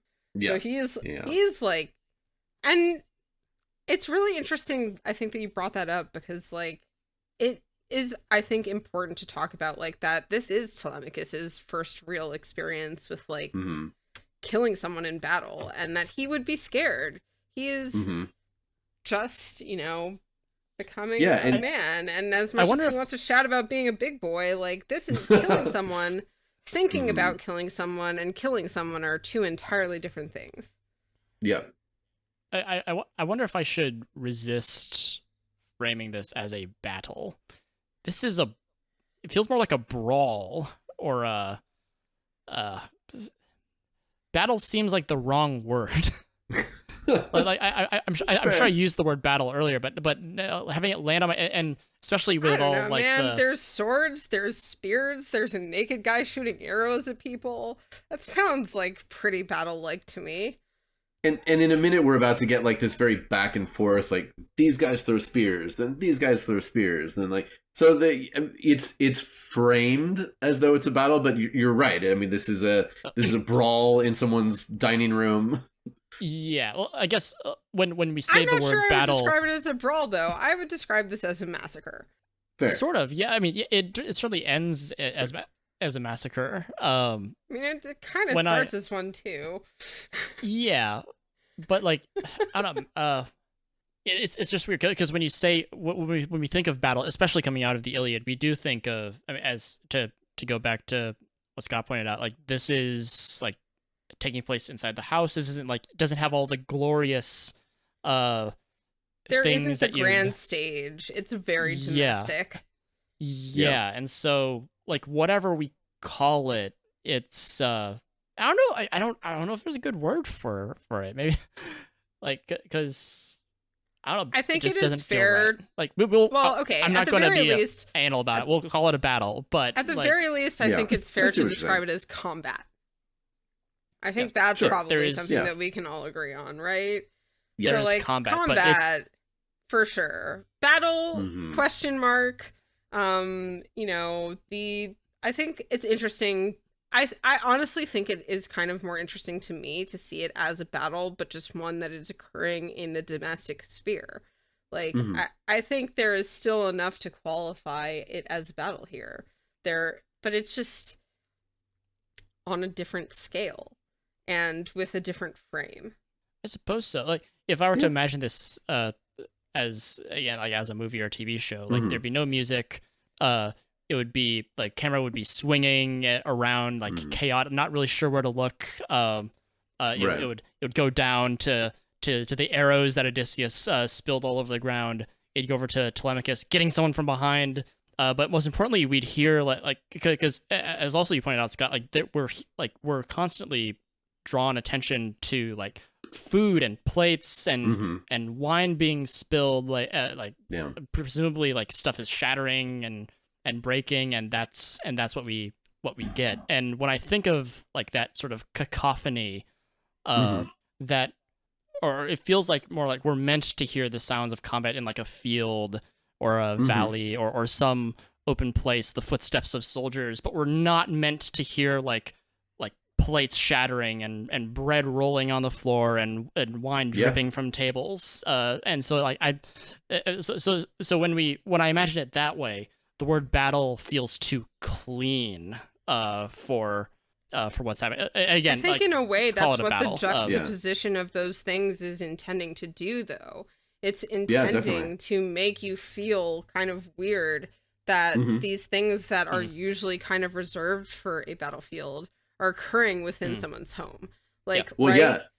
Yeah, and it goes further too, like because and Riss, as you were just you mentioned, like this the sounds of battle, which are really important, and we hear about it over and over and over again in the Iliad. And Mhm. part of battle and glorious warfare is it's out in the open. Everybody can see what's going on. We have these glory duels that everybody watches, but here everything is inside. They've closed up the house. Nobody outside can hear or see anything, which plays a part in what's to come. But yeah, it's much more it's much more private, intimate, you might say.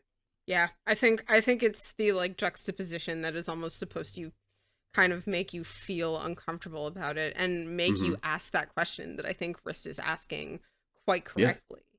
So yeah, the murder continues.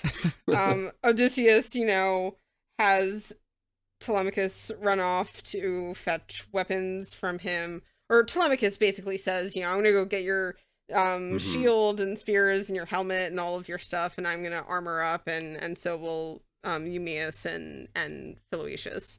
Odysseus is like, can you hurry while I still have arrows? Hmm. Which gave me a decent laugh because it's just like you can imagine him just being like, I'm completely naked, I'm running out of arrows, and these guys also, like, some of them still have swords. Yeah. That Well, would, yeah, and it's again with the cinematic quality. It's very Legolas slash Green Arrow slash Hawkeye. Like every arrow he picks up is an arrow that he shoots and kills somebody. So it's just one after the next after the next. But he's like, I only have a limited number of arrows, and then we're gonna have to change how right. this battle's going after that. Okay, this is something that has always bothered me about like like movies with archers that Hmm. like always seem to have infinite quivers and they just never run out of arrows, and you're like, I Sure. swear to God though, like a quiver only holds so many arrows. So you're bullshitting me. Yeah. Stop it. Yep. It drives me insane. It also drives me insane when soldiers in movies don't wear helmets. No. Yeah. Drives me absolutely nuts. Anyways, Telemachus, gets armor and weapons for everyone from the storeroom, and they all strap up, get armed, and Odysseus is just there picking off suitors one Hmm. by one. And then at last, Telemachus comes with his armor, and finally he, puts some damn clothes on. I think it's worth talking really quickly about what's happening as this is happening, because Eurymachus has suggested that everyone rush Odysseus, and Hmm. if we remember, there's like around 100 guys here. Some of them are like soldiers or militia or whatever, like they're guards. Yeah. These are not just like nobody. He also suggests to use flip over tables, or some of the tables are like I guess holdable as shields, so use those. Hmm. and this is, of course, he immediately dies afterwards, and Amphinomus does too. Mm-hmm. So I'm curious as to like what Odysseus is strong, but I mean he has his bow. You can only shoot one arrow at a time. And so I'm wondering like what the scene looks like. Are people like hesitating? Are people hiding? We do see Don't do it, later. Eurymachus. I have the high ground. That is Right. that is what I imagine. Well, yeah, and just here around lines 125, like we get some vague descriptions of what the geography of the palace looks like, and I cannot make it work in my head with these side hallways and how Telemachus goes to get weapons and comes back, but then they're also talking about maybe we could go find. I can't. The best I can imagine is, the main action takes place in some sort of a very long hallway, and it's far enough distance between where Odysseus set up with the bow and where the rest of the suitors are that he can shoot before they. And so they're not charging because there's such a far distance between them. They're just trying to protect themselves until he runs out of arrows. That's the best I can figure it, at least. I also think this is just one of those areas where you kind of have to suspend your disbelief about like what the possible layout could be, and like how the fuck can Odysseus fend off all of these guys? With again, one bow, you can only shoot one arrow at a time. But like that's kind of not the point in the to some degree, at least. In the sense of like you're supposed to kind of sit back and enjoy it. Yeah, although if we are to read this as like, a bunch of humans in this kind of situation, one question that I think we always ask ourselves is like, okay, in like a terrible situation where like one person has a gun and everyone else doesn't, and the person with the gun intends to harm them, we know mentally that if everyone decides to like rush that guy who has the gun, it's over. But people aren't going to do that because it's scary, and someone's going to bite it, and that's sort of what we saw, right? Even if you're a hardened warrior, like you probably fear death in some way, and we know that the suitor, like some of the suitors are strong, but not all of them certainly are like battle hardened in the way that Odysseus might be, or that we might want them to be. So it's possible that they're in a sort of like I know that we should rush him, and that's what Eurymachus went for, but they're probably like interested in not dying themselves. I would imagine this to be a scene of absolute chaos, with some people deciding to rush him, some people deciding to run, other people just like throwing up their hands and just being like, I don't know what to do. Everyone's dying. Yeah, and the people who are closer to Odysseus are the best people to rush him, but you don't know if they're going to, and the people there might be some people in the back who are brave enough to. They have to like get around all the other ones, and that sucks. And if you're going toward Odysseus, he'd probably shoot you first, and there are people running the other way trying to get out. And I don't know. It's you're right. Chaos. It would be chaos. It would be absolute chaos, and that's I think the enduring image of this entire sequence is confusion followed shortly by intense chaos. Confusion at the very moment that Odysseus exposes himself, both literally and figuratively, right. and being like, wait, what is going on here? Oh god, he's back.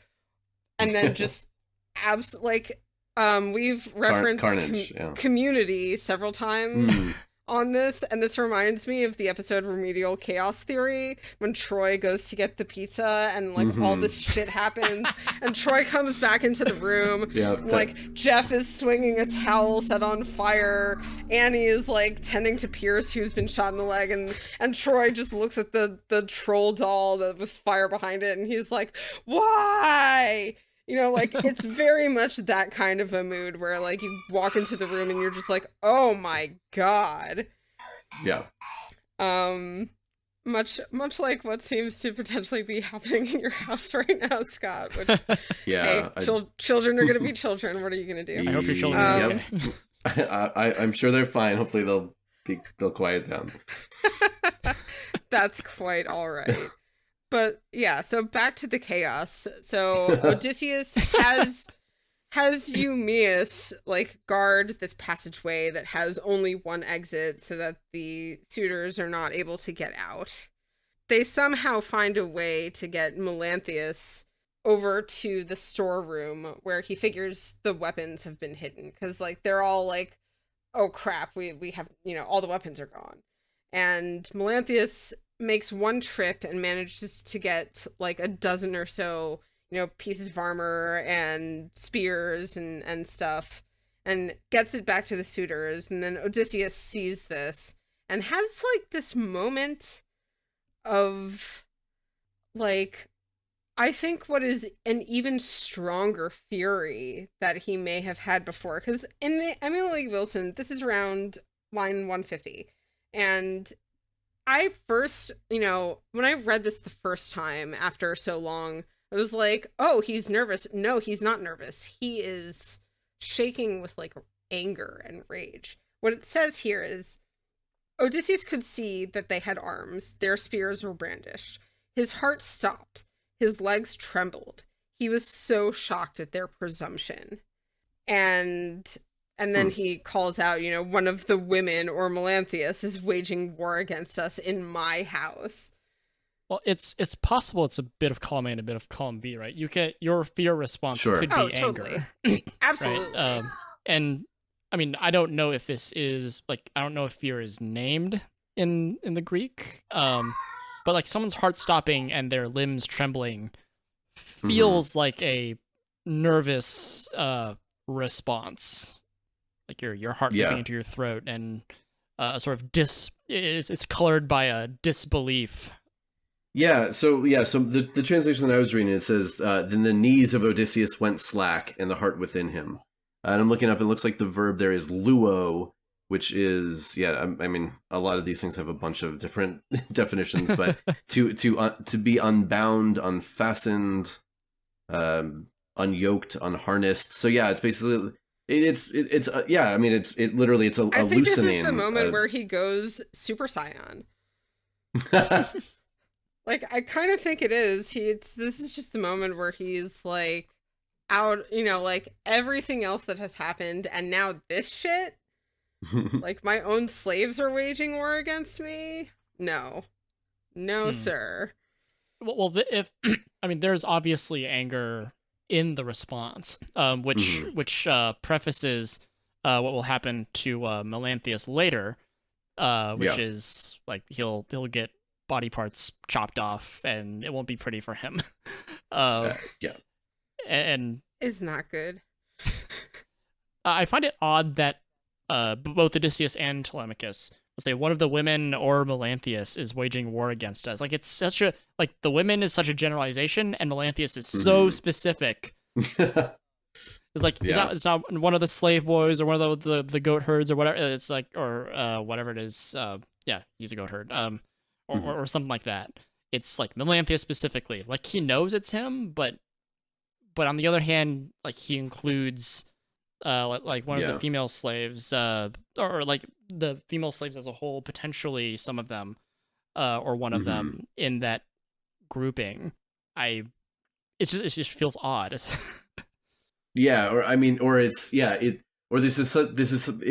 such a cowardly move that either it had to have been a woman or Melanthius, who's like the most cowardly of all. Like, I mean, which, like, you know, that as might a woman in modern times. Not cool, dude. Sure, not my interpretation. I'm just saying that might be. No, absolutely. Talking to Odysseus here. Talking to Odysseus here as a woman in the modern age. Not cool, dude. Not cool. Can I ask an aside question then? Does Odysseus view Athena as a woman? That's like, she's a god, question. Obviously. Yeah. And this question has popped up like a couple times before. It is not, I think, lost on us that many of Odysseus's encounters with gods are with female goddesses. You know, we have Calypso, we have Circe, we have and chiefly Athena. Yeah. And so it makes me wonder, like, does he view her as like female? Like, is that a sensible question to ask? Yeah, no, I understand what you mean by that, and I think that's a good question, because there's certainly, I mean, Athena is a special case, right? And we talked about this the last time I was here, that it's very notable that among goddesses, the only thing that they can ever really hold on to power in regards to is the ones who declare that they'll be virgins forever, right? That's goddesses will be countermanded at every moment by gods, except when it comes to the handful of quote unquote chaste goddesses, right? So yeah, I mean, there's Athena is, we often see her in relation to Odysseus in her martial aspect, right? She's all about fighting and war and glory and arms. And yeah, there's not much that traditionally what we would call feminine about her. Except that she's skilled in crafts, which is... Sure, yeah. Yeah, I don't... That's a really good question. Like, if you sat down with Odysseus and asked him, like, what do you consider Athena? My inclination, and this could very much be me just talking out of my ass, but my, like, gut instinct is that he would see her as a god first, but definitely as a woman. Yeah, but arguably. I think the god part supersedes the woman, because the thing of importance to him is the tribute to the gods, is the interaction with the gods. Oh, yeah. And the importance of that in his life would supersede his thought of her as a woman, and therefore potentially inferior as women, Yeah, I just wonder how it's reconciled, I guess, is the main thing. I want to say there's an instance when he tells her that she's beautiful, but I can't remember where that would be. But then, like, she kind of laughs it off and, like, as a trick that he would try. I don't know if I'm making that up or if that's from possible. Something. Yeah, we can leave this on the table and move on from it, because I don't know if this is familiar. I don't know if this is the question that we are equipped to answer right now. Sure, yeah. It's definitely food for thought, though, for sure. But in any case, Melanthius comes back with his arms filled. What I also like is I'm trying to think about logistically, like 12 helmets, 12 spears, 12 shields. Like, his arms are so I don't even know how you would carry all of that. Like, you'd carry the shield it's ridiculous. Stack and maybe the helmets on top of it. But where would you hold the spears?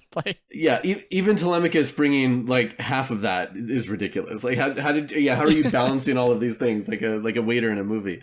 Yeah, it's actually silly. Could think of a few practical ways that you could do it, but I don't want to get into it because that's just like way too like nerd detail brain. Sure. Because I can think of how it would be possible, but it wouldn't be easy. That much I can say for sure. So yeah, they catch him in the act of like trying to go back again, and it doesn't go well for him. No, but real quick, right between those two things, when they realize that somebody's raiding, and then Odysseus has this weird moment of, is he afraid? Is he angry? Like, what's going on inside of him? But then Telemachus is like, no, sorry, Dad, that was me. I left the door open. Yeah, it's like, it is a great kind of comic moment. Yeah, he's learning. He is. It's his first battle. What are you gonna do? Exactly. He's very panicked. But yeah, Odysseus' marching orders to Telemachus and I think Eumaeus. Or no, Eumaeus and Philoetius. Eumaeus and the other guy. Mm-hmm. Yeah, they are supposed to go. Telemachus and Odysseus will keep the suitors stopped up in the hall. Yeah, they are to tie him up like a little piggy. Yes. So that he can be tortured. Quote, torture him with hours of agony before he dies. Cool. That is rough. That is rough. And what proceeds is like it describes how Melanthius is kind of caught in the act of trying to go back a second time. I kind of see this as a very like Looney Tunes-esque. Like he's like doing his creepy thing, creeping along in the hallway, and then just turns around and is like, "Oh crap!" And again, with like the weird layout of how this palace is supposed to work with these side alleys and these other things, it's almost like Scooby-Doo, like where everyone's running back and forth through the doors and coming out in different doors. Like, where's everybody going? Also, so they wait for they wait for him outside of the room where all these arms are kept, and they wait for Melanthius to come out to jump him. But this time, he is not performing the superhuman feat of holding all of this armor. He has one helmet in one hand, and he has very specifically described a rusty shield, the once carried by Laertes in his youth, but now in storage with its seams all loose. Presumably whatever hide that they wrap the shields in or what have you. And that's it. Like, he just has those two things. Yet another one of those kind of oddly specific details of the Odyssey.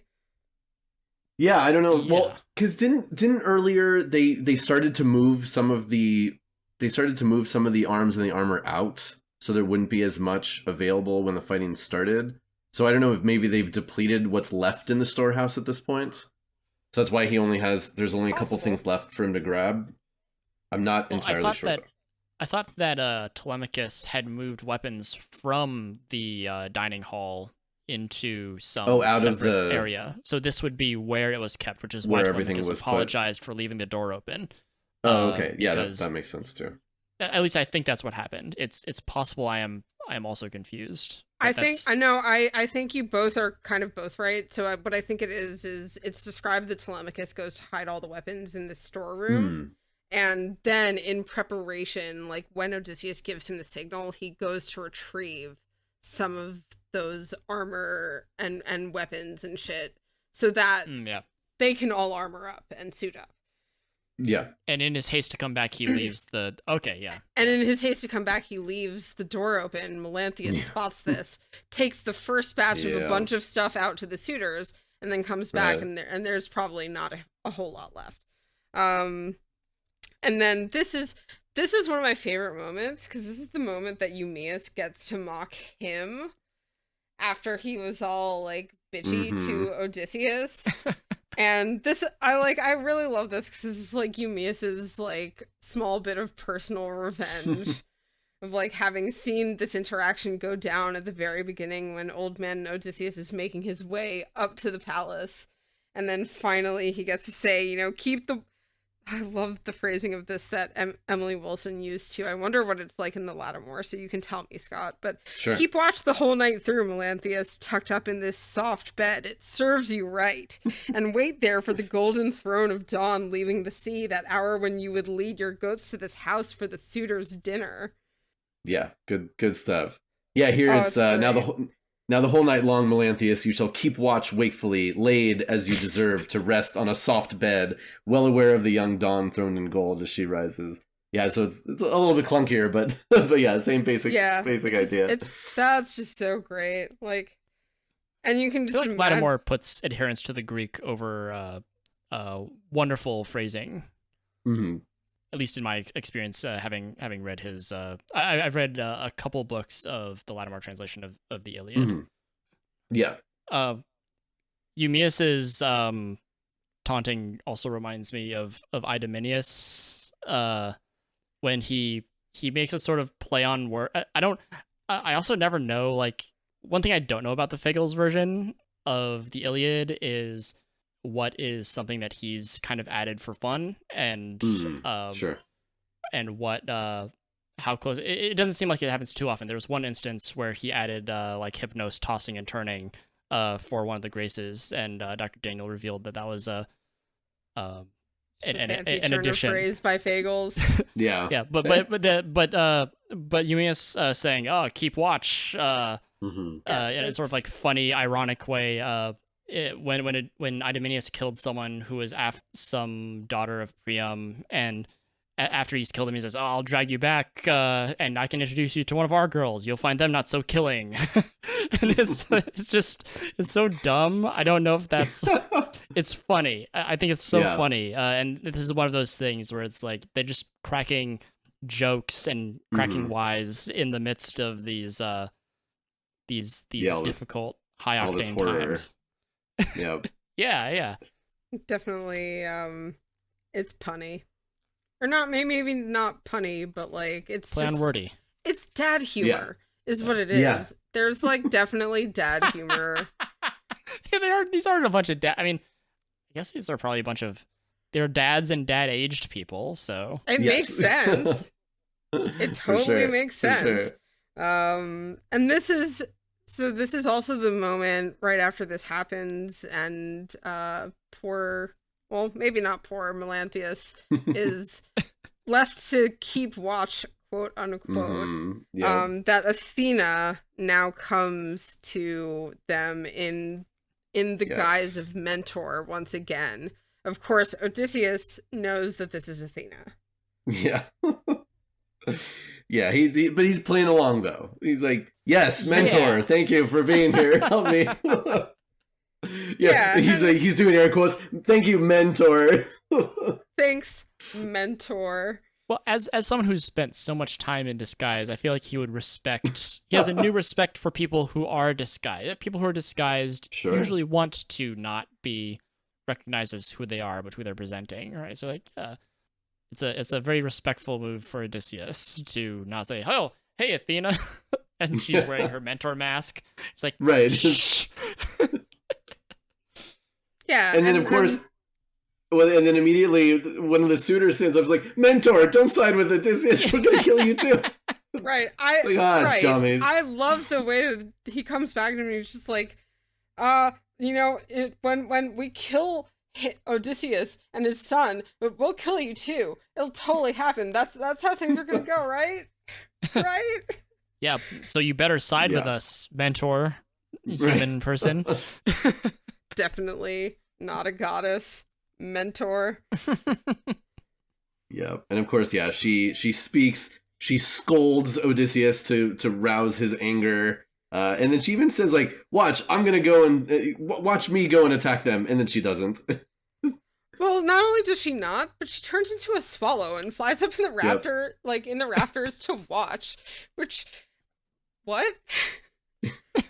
I know we've had moments like this before though, where Athena has just kind of like up and like poof disappeared into some like bird, and or I'm also thinking specifically. My mind is still in the Iliad always. When Poseidon shows up to the Aeantes as Calchas, he gives them wise words, and he just zooms off, and they're like, "That must have been a god."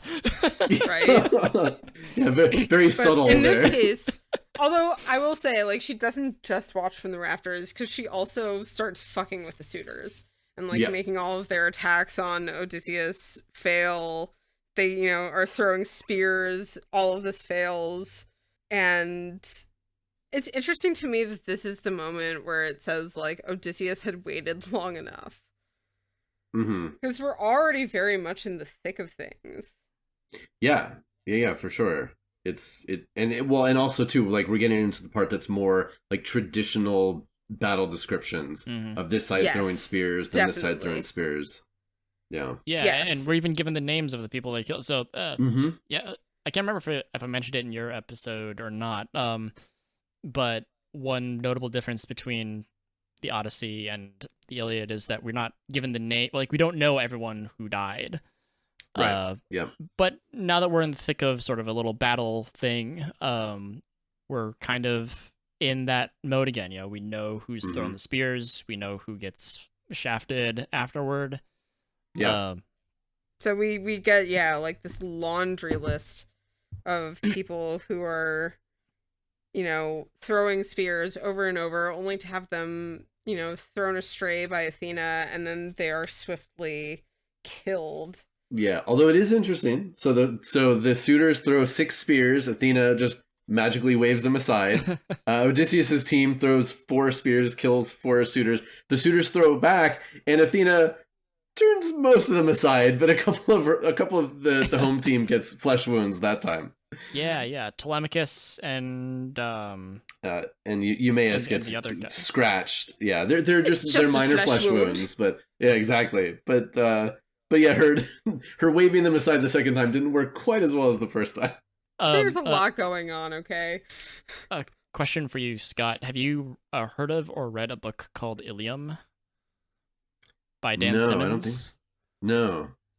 No. I don't know if I've ever mentioned it on the podcast. I've mentioned it to Llama a few times. Yes. There's a book called Ilium by Dan Simmons. If you haven't heard of Dan Simmons, you might have heard of his Hyperion Cantos series with the infamous Shrike character. based on That sounds a familiar. poem by John Keats. Yeah, it probably does. The Hyperion book and the series is, I think, pretty well known. Anyway, Ilium is ancient Greek.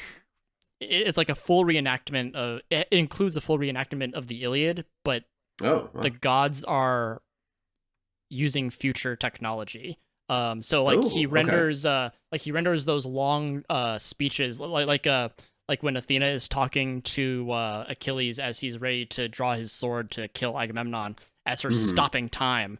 He's like, the gods love to stop time, and empowering characters with, you know, like when Athena gives Diomedes power, it's like he depicts her as injecting him with nanomachines, and the mist from his eyes, like she slaps contacts on his eyes that allow him to see the gods who are cloaked in invisibility fields, and these spears, they're also, the way the gods deflect them is using force fields. So, but it fits really. It sounds ridiculous. It fits so what really you're well. saying is that for sure. Athena has that actual awesome. divine dash from the game Hades by Supergiant. Yeah. I mean, that's really force fucking fields. cool. Yeah. It is really cool. I from love the amount of things that you told me about this book. I'm definitely going to have to read it at some point. Oh, I was gonna say it reminds me a lot. Not to go out on a long digression, but there's a book called Creatures of Light and Darkness by Roger Zelazny, and it's about the ancient Egyptian gods in the far future, and it sounds very kind of similar as far as powers and how they are. Yeah, they manifest. It's very cool. Yeah, and they still use chariots and spears and armor and stuff. But this I am just like furiously scribbling down a reading list. Okay. Put it in the put it in the show notes. Thank you for the lovely tangent. Anyway, that's part of what my mind imagines when we see that Athena is like deflecting spears and stuff. And I was like, it's so neat. Very cool. Yeah, she has her own godlike force field. Yeah, she does, and yeah, it's just like this. It's a lot. There's a lot going on right now, and in this moment is when Leodes, who I believe is the holy man, right? Yes. Runs up and tries to supplicate to Odysseus, which, like, again, bold move, stupid, like really stupid, but what else are you gonna do, I guess? And plays the whole, like, I didn't do any wrong, I'm a priest, you know, I tried to stop them, I tried, you know, to do things, and Odysseus is like, yeah, no. And well, his reasoning is I think very specifically that you would have sacrificed to the gods for the suitors to marry my wife, and so for that I will kill you. And we've sort of flirted with this a little bit as we've talked about, as we've sort of met some of these suitors. Like we were talking about, like maybe this suitor doesn't like deserve what we know they're going to get. Like Infinimus, it was for me anyway, felt like more of a reasonable guy. He's still like open to the idea of a lot of unsavory things, like killing Telemachus, but he's very much couched in like, okay, if the gods want us to do it, we'll do it. But you know, it doesn't seem like they do, so let's not do it. And you know, he has good speech. And this guy, I'm not sure if he's as culpable in what's happening. At least based off of what we know, the poet has told us that Leodes disapproved of the suitors bullying and stuff like that. He's probably tried to dissuade them, but as we've seen with characters like Antinous and the others, they're not too open to being persuaded by just some guy. So it's hard to. This doesn't seem like. I will also point out though that Leodes is the first of the suitors to try the bow. Mm-hmm. Yeah, he had the misfortune of being straight ahead when Antinous is like, okay, we're going to start with you and go clockwise, so you try first. Yeah, right. Antinous chose the order. Like whoever's seated closest to was someone. I can still see this being like an association Odysseus makes, though. Sure. Like, yes. You know, you were called on definitely. and you stepped up and you tried, which means that, like, at least to some extent, you were okay with the idea of, like, if you succeeded at this, marrying my wife. and supplanting my place, and you did this in front of me. Like, I can see how he's relatively unsympathetic to him. Oh, sure, I can see that too. But this is like, this feels, failing to think about those sorts of things feels a little out of character for Odysseus. I will counter that by saying he's on a fucking rampage. I mean, not necessarily out of character, but it is, he has, like, we know that Odysseus is intelligent and thoughtful. We even saw earlier that he was willing to extend some olive branch to folks who he considered to be like intelligent or what have you, like Amphidamus. When he gave him his warning as beggar, when he was dressed as a beggar, he said, you should go now, because bad things will happen. And for one reason or another, because of fate, he didn't. And he is forsaken that kind of thoughtfulness about what he's doing here. Yeah, because rampage. It's a rampage. Well, yeah, but we should still sorry, go on. Well, no, I agree with both of you, and I think will see that in the next supplication. Yes, the next person, because Odysseus is ready to just kill one after the other, and it's, well, I mean, we could talk about it right now unless there's anything else anybody else want to say. It's the perfect jump into it. Yeah, because immediately afterwards he's besieged by Phemios, the singer who's been there, and I mean, Phemios has a little talk. He says, oh, have mercy on me. You don't want to kill a poet who sings songs about you and stuff like that. but Odysseus is about to, and Telemachus has to step in and be like, no, we're going to spare this one. Like, don't kill him.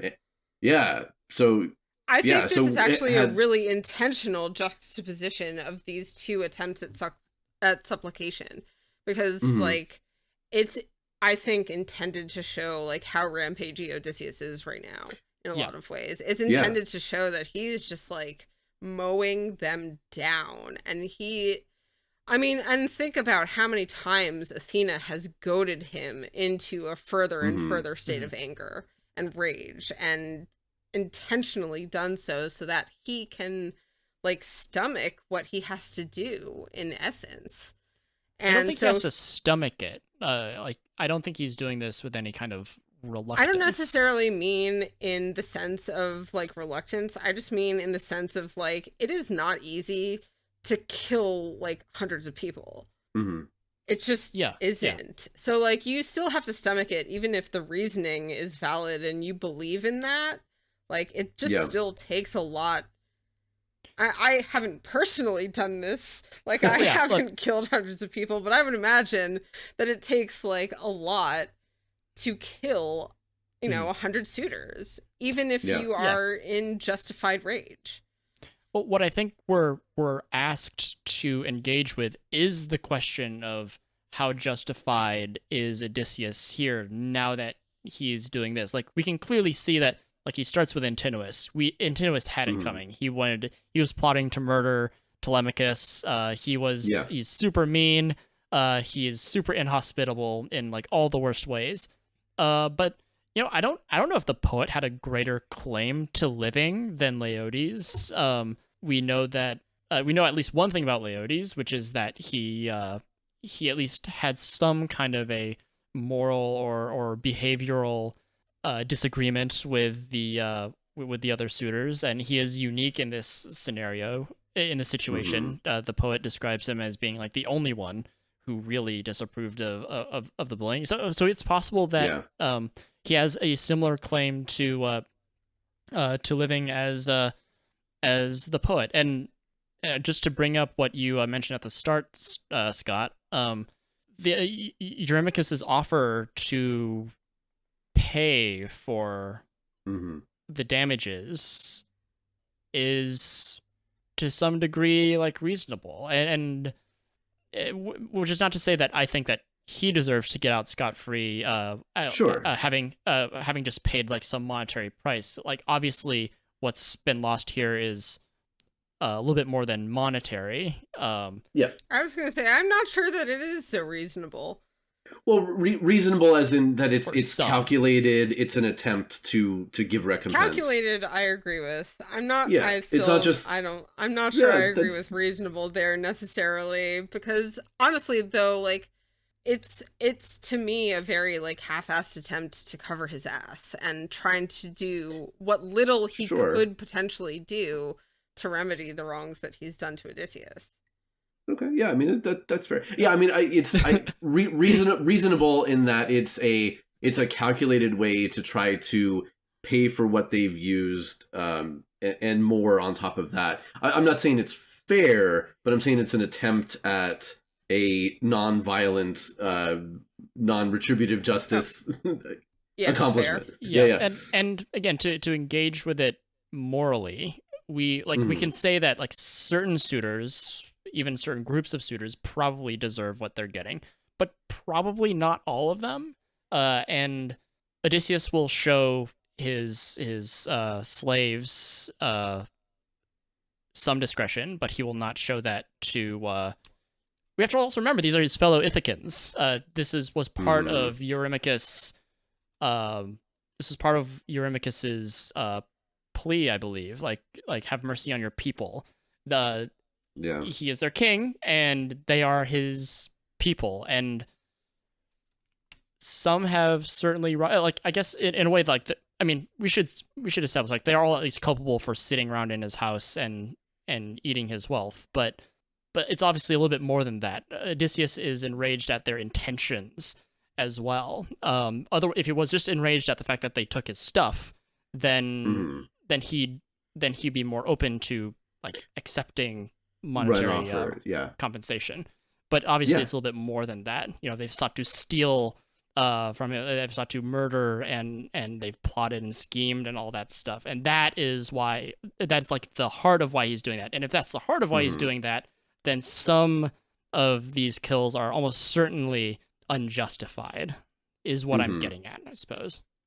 Yeah, and that's fair. Which again ties back in with Odysseus being just a raging murder machine at this point. And it brings takes Achilles to the mind. Right. It brings Achilles to mind. Yeah, for sure. Now, also, it must be said that a more utilitarian reading of this might suggest that the inclusion here is a meta source of the poet, quote unquote Homer, interjecting and saying, don't kill poets, because they can write about you for the end of time, and they should be respected and let stay alive. For him, I also think it's interesting. Includes a slave boy in the mix, Medon. Laertes is the last person Odysseus kills personally, as far as I can tell, because Telemachus kills all the slave girls. So this is the last. Laertes is the last person he kills, unless I am incorrect. And then he permits these two acts of mercy, and then they turn themselves to the slaves. Yeah. And like obviously it's him like giving the order that, you know, the slaves should probably die. The ones at least who were acting in concert with the suitors and who have dishonored themselves. But I read through this a couple times and I was like, I think that's the last one, because also after this he starts looking to see if anyone else is alive, so that he can presumably kill them. Sure. So it's interesting to me that this ends with acts of mercy, and Telemachus vouching for these two people, and him being like, "Yeah, okay, I'm winding down in the rampage." Right. Now, however, and I brought this up in the last book, so we get, this is just after line 370. So Telemachus asks, you know, don't kill these guys. Odysseus is okay. Odysseus smiles at them and says, "Do not fear. Telemachus has saved you and kept you alive." Blah, blah, blah, blah, blah. He says, "Go outside." And then they go out there and sit down, looking all around them, still thinking they would be murdered. So they don't trust Odysseus or the situation that they're actually going to get out of this, which you and even that you can read a couple of different ways, that maybe they're not afraid of Odysseus, they're afraid of getting caught by somebody else. But it is interesting that they, like, the word of Odysseus here, you're going to live, is not 100%, you know, like, in fairness, from the gods here. I think it's really valid to still be scared of a rampaging naked guy who just killed everyone in front of you. Well, he's I close. Probably, sure. Well, now he's close, but like, I'm just saying, okay? Yeah. Like, fair. You know, I would have concerns as well. and I think they would be valid concerns. Okay.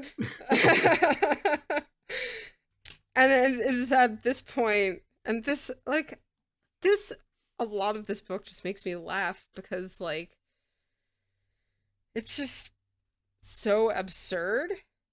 Not, like, absurd in the sense of, like, we know this is all going to happen, but there is a lot of absurdity to it. It's a battle mixed with a food fight, mixed with, you know, a couple acts of well-placed mercy at, you know, save the poet. And then Odysseus, like, looks around to see if anyone else is dead, and then asks Telemachus to go fetch Nanny, to go fetch Eurycleia, who then, you know, comes quickly, and the imagery, I'll read this part out, because, like, she comes in. Among the corpses of the slaughtered men, she saw Odysseus all smeared with blood. After a lion eats a grazing ox, its chest and jowls are thick with blood all over, a dreadful sight. Just so, Odysseus had blood all over him, from hands to feet. Seeing the corpses, seeing all that blood, so great a deed of violence, she began to crow. Odysseus told her to stop and spoke with fluent words. She just starts, like, whooping it up. Yeah. Now I forgot to ask this before, but have you guys talked about the meaning of her name and Odysseus's mom's name? Has that come up in conversation yet? It has been made clear to us that a lot of these names have significance. For instance, we talked about mentor, and I asked Dr. Daniel, like, does this mean what I think it means? And he looked it up, and to a degree, yes, it does. Right. Like wise instructor or whatever. So we know that there are, like, there's significance in the names, but we are not equipped to engage with that meaning. Sure, yeah. Okay, so real briefly, so kleos for Greeks was like supreme glory that you achieve through some great action, and oftentimes through fighting and battle achievements. So Eurycleia means great, wide, expansive glory. Odysseus's mother, Anticleia, means the absence of glory, turning away from glory. So there's this really interesting thing, and you kind of see Odysseus, like, between these two polar opposites, and you can expand that to think of, like, Odysseus as, is he an Iliadic hero? Is he something new in the Odyssey? Is he turning away from fighting? But here too, it's kind of interesting that the battle ends and the first thing that comes in is Eurycleia, the great glory, and she comes in, the first thing she wants to do is scream to the rooftops of the glory that Odysseus has just achieved. But Odysseus says, no, quiet. We have to keep this quiet. This has to be secret. There's other things we have to do. We're not looking for wide, we're not looking for the wide glory right now. This has to be a quiet thing because all these other things have to happen. Yeah, and he asks her, like, tell me about the slave girls. And she's like, I have details for you. I've made a list. You know, these are all the names on the list. You know, these, and she singles out 12 girls who have stepped out and then who have been, you know, banging the suitors or otherwise helping them. And Odysseus kind of goes back on what he said to Eurycleia in book 19, where she offered to tell him who the faithful slaves are and who the bad ones are. Figure this out for myself. Why are you asking? And now he's just asking her right up front, and she's ready with it. So she's ready. She's got, you know, a spreadsheet. But of course, the most important thing here is that you have to be quiet and basically don't let Penelope know that anything has gone on, because that's a whole other thing I got to do. Yeah, there is more end game. There is more to be done. You know, the slave girls have to be taken care of. More importantly, she cannot find out yet. You must keep her in the dark. And you know. And then I don't know about you, but I feel a little bit sorry for even the quote unquote bad slave girls, that they have to come in and do all this horrible work. I was about to point out how fucked up this is. So what they do is they bring all this dozen of the, you know, dishonorable slave girls. They make them carry all the bodies out of the, you know, out of the dead out to the, you know, under the roof outside. They make them clean, and they're like sobbing while this is happening and clutching at each other and knowing that they're gonna die, Because, like, can you imagine being in that room and someone comes back and is like, okay, this one, this one, this one, this one, this one, and this one, all of you come with me. And, like, that can't be good. That cannot be good. And then you have to carry all these bodies and clean up all of these things and take the trash out and make everything right again. Keeping in mind, this is more like 100 or more corpses. Yeah. That's a lot of bodies. That's a lot of blood. That's a lot of food that got spilled all over the place. Wine all over everything. Like, I read this and I was just like, that's fucked up. Yeah, this is a longer, more fucked up version of having someone dig their own grave. Exactly. Yep. It really is, and then they're like strung up by Telemachus, and I assume kind of hanged in what is the long, painful way, as opposed to right. Because even then, because Odysseus is like, just take him out and kill him, and Telemachus is like, because Telemachus sees his friends about to pull out their swords. He's like, no. On second thought, let's not give them a clean death. We're gonna make them suffer. Yeah, let's string them up instead. It's like, ooh, okay. Yeah, it does read like they gasped, feet twitching for a while, but not for long. Right. Yeah. And this is sort of, I guess, cashing in on, and I don't know exactly what to make of this, but Telemachus has a special eagerness to deal with these bad slave girls. That earlier, made me uncomfortable. Yeah, well, not just like here, but earlier on, when Odysseus suggests that they test the male and the female slaves, and Telemachus says, "No, just test the women now. And if we have time, I guess maybe we can do the male slaves." Yeah. Part of my reading on this is I described this to Llama in that episode. I can't remember which book it was. Like, Telemachus sort of sees the presence of the suitors as like a sexual conquest or a sexual takeover. And if these other slave girls who are part of his house are sleeping with the suitors, then that is just an extension of that, I guess.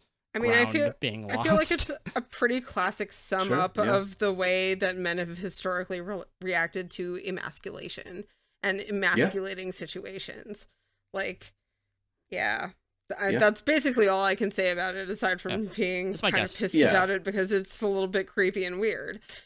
Sure. Well, and to, if you draw back a little bit too, like, you got to imagine, okay, Telemachus has grown up just in this household. The only women he sees are his mom, who is, for all intents and purposes, as far as Telemachus knows, completely chaste, just stays up in her room all the time. And then he sees these slave girls come in and have sex with the suitors. So it's like the dichotomy there of what he's seeing. It's not going to be good for a young man.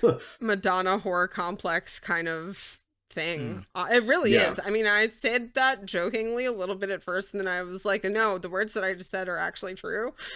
If we really is kind of that complex.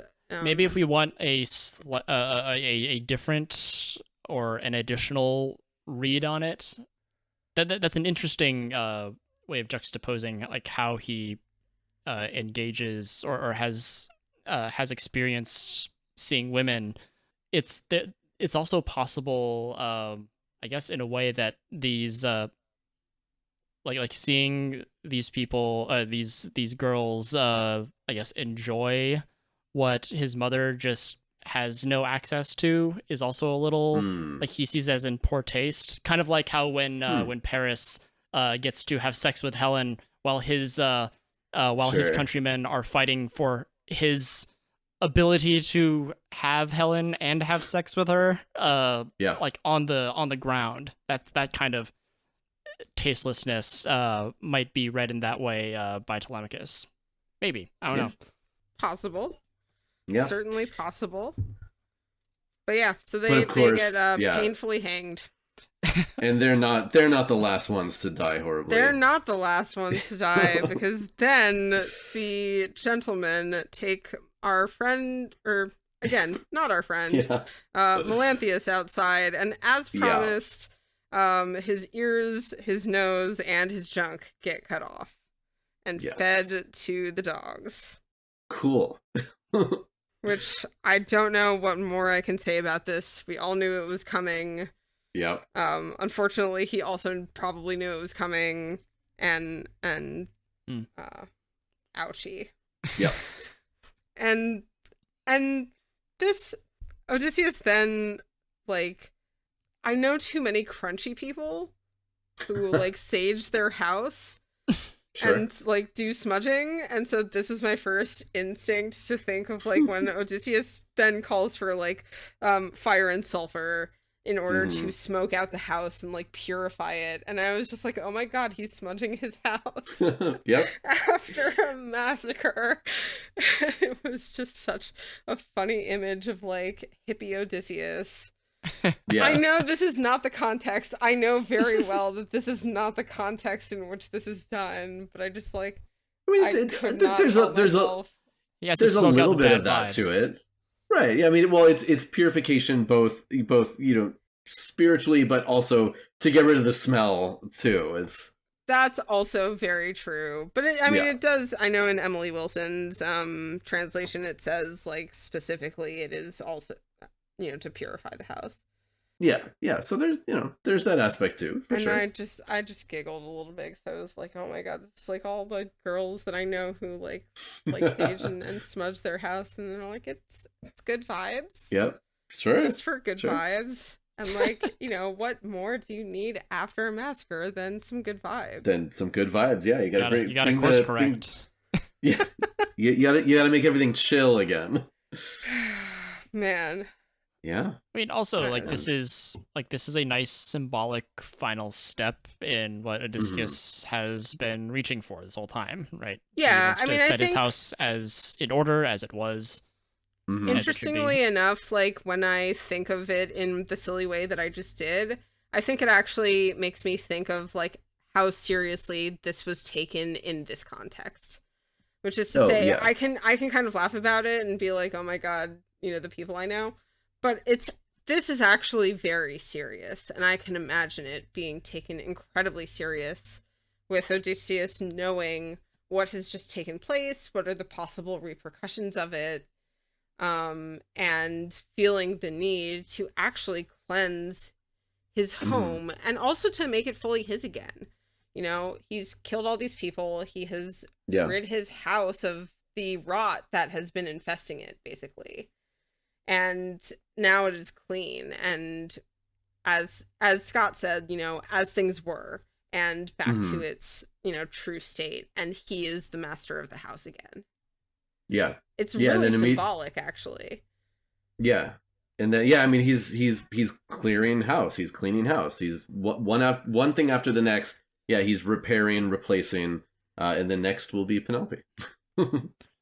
I was gonna say also, this last move it feels very appropriate for Odysseus. I think most people would stop once or it feels natural to, like, once you've killed the suitors and removed everyone, that you might be satisfied, that you might say, okay, this is it. But Odysseus's eye is on like the complete prize, right? It's not just killing the suitors wasn't his end goal, obviously. Yeah. But he is able to grasp and recognize that in this moment, and then he moves to fumigate the house. It feels very Odysseus. The hominess of this moment is brought even more to the surface for me by what happens next and how this book ends, which is Nanny goes around summoning all of the other women who were not killed, and they come out from their apartments and they all see Odysseus and are just absolutely overcome, and they kiss his face and they take him by the hands, and they're probably all just like, oh my god, you're back,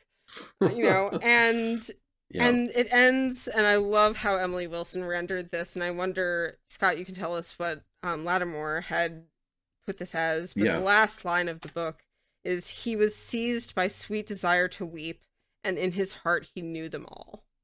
Yeah, that one's really good, because here it says, and sweet longing for lamentation and tears took hold of him. He recognized all these women, which I don't like that one. And in fact, I looked it up earlier because it's like recognized, but yeah, I mean, it's some version of like cognosco, but it's to recognize, but to like to understand who and to approve. So it's all of that sort of thing built in. But yeah, not Lattimore was not particularly poetic in that translation. Yeah, there. I just really loved, and especially given what this now leads into, which we will be getting to on our next episode.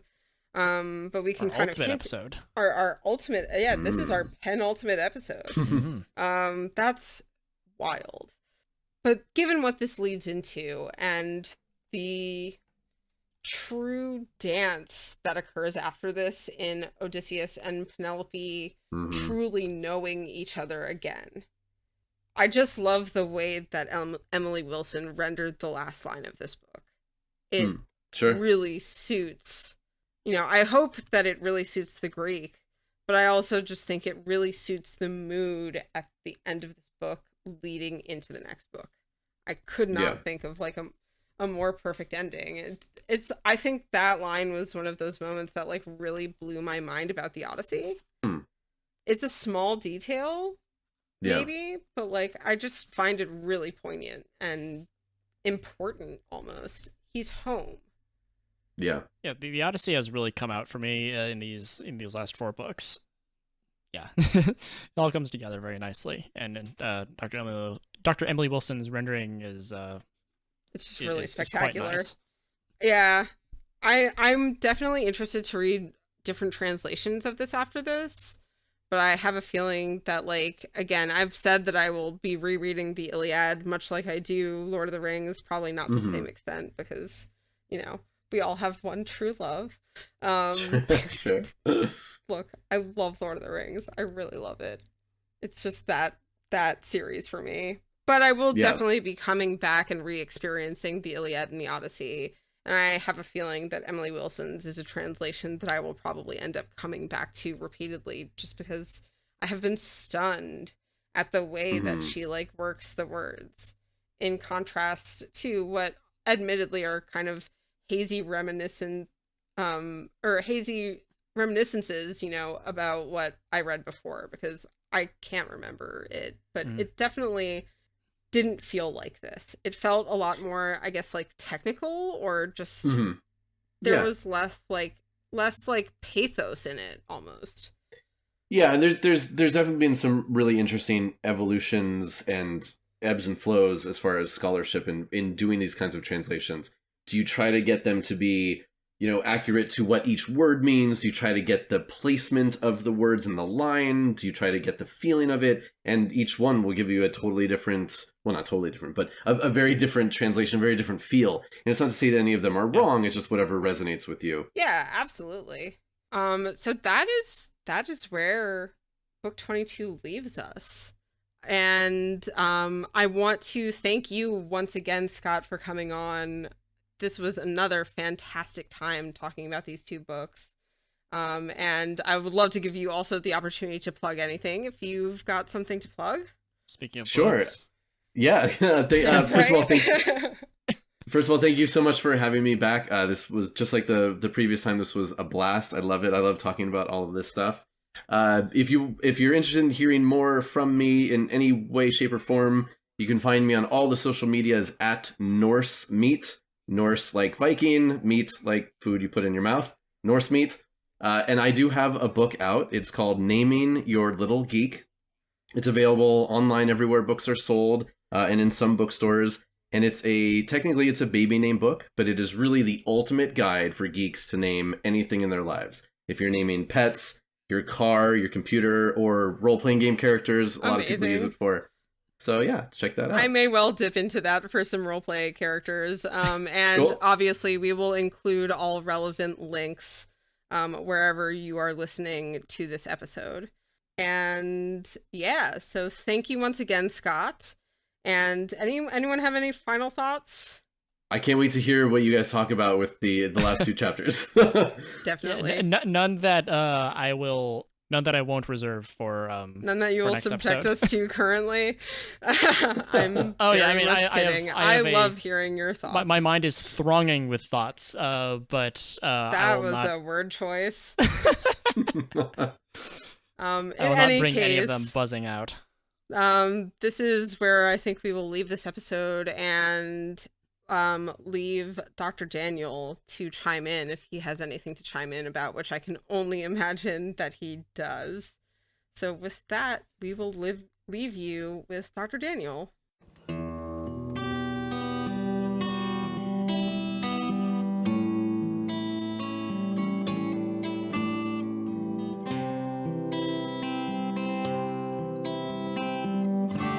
Hello everybody, my name is Daniel, otherwise known as Dr. Daniel, Dr. Dan, or the Dancing Grad, and I'm here to offer some thoughts on Llama, Wriste, and Scott's excellent conversation about the Odyssey, books 21 and 22 in episode 23.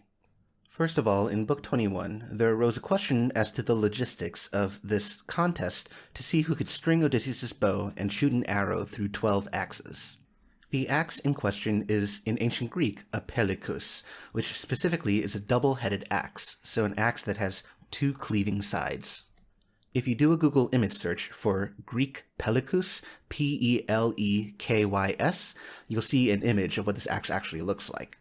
You'll notice in the image that there conspicuously is no hole in this axe necessarily, so what does it mean to shoot an arrow through 12 pelikus in a row? One option that I want to offer is that perhaps these axes had some sort of curve to their blades that would have looped back into some sort of hole. Another possibility that Emily Wilson tosses out in her notes on this chapter in the back of her translation is that perhaps the word pelikus refers to axe heads, as opposed to the full axe apparatus, including its handle. It seems like the point at which the wooden shaft of a pelikus and its axe heads, the point at which they meet, would have been fastened by some sort of bolt. So, axe heads without the shaft would have left a hole for an arrow to be shot through. One counterpoint against this, however, is at line 118 and following, when Telemachus starts setting up for this contest.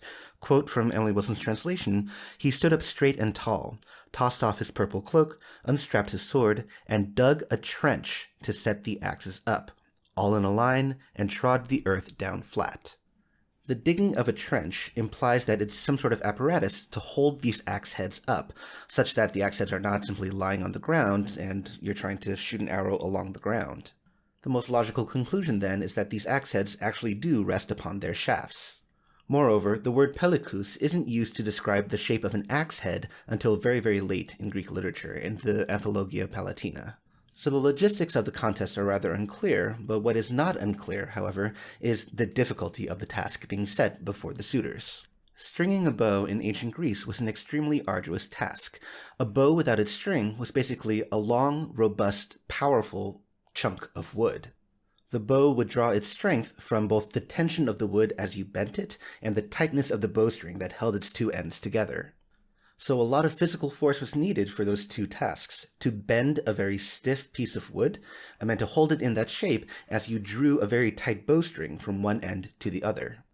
This is apparent when Antinous, at lines 176 through 180, suggests that they needed to warm and grease the bow in order to make it more pliable, in order to make it more malleable for them to bend. So, the fact that Telemachus, Odysseus' son, was not able to string the bow perhaps makes sense, given the immense physical strength that it would have taken to bend the bow and to string it in the first place, a strength that seems to belong only to Odysseus. That said, this raises another interesting question about specifically a discrepancy between the translations of Lattimore and Wilson when it comes to the scene of Telemachus trying to string the bow. Scott noted that the Lattimore translation basically says that Telemachus would have strung the bow if he had tried again. Emily Wilson's translation, on the other hand, says, quote, starting at line 128, "He, Telemachus, would have tried a fourth time. He was keen to keep on pulling, but Odysseus shook his head, stopping him." The ancient Greek of these lines reads as follows: "Kai nukede enutasedie totitar tonenelkon, aluduseus aneneoe kaieskethen hiemenon per." The literal translation here is, "And he would have stretched with force," understood the bow, "and drawn it a fourth time, but Odysseus shook his head no, and he stopped him, although he was eager." The grammatical term for this construction in the Greek is a contrary-to-fact statement that pairs a verb like etanuse, the verb that means to stretch or to bend, with a particle like ke or an, that indicates the impossibility of the action.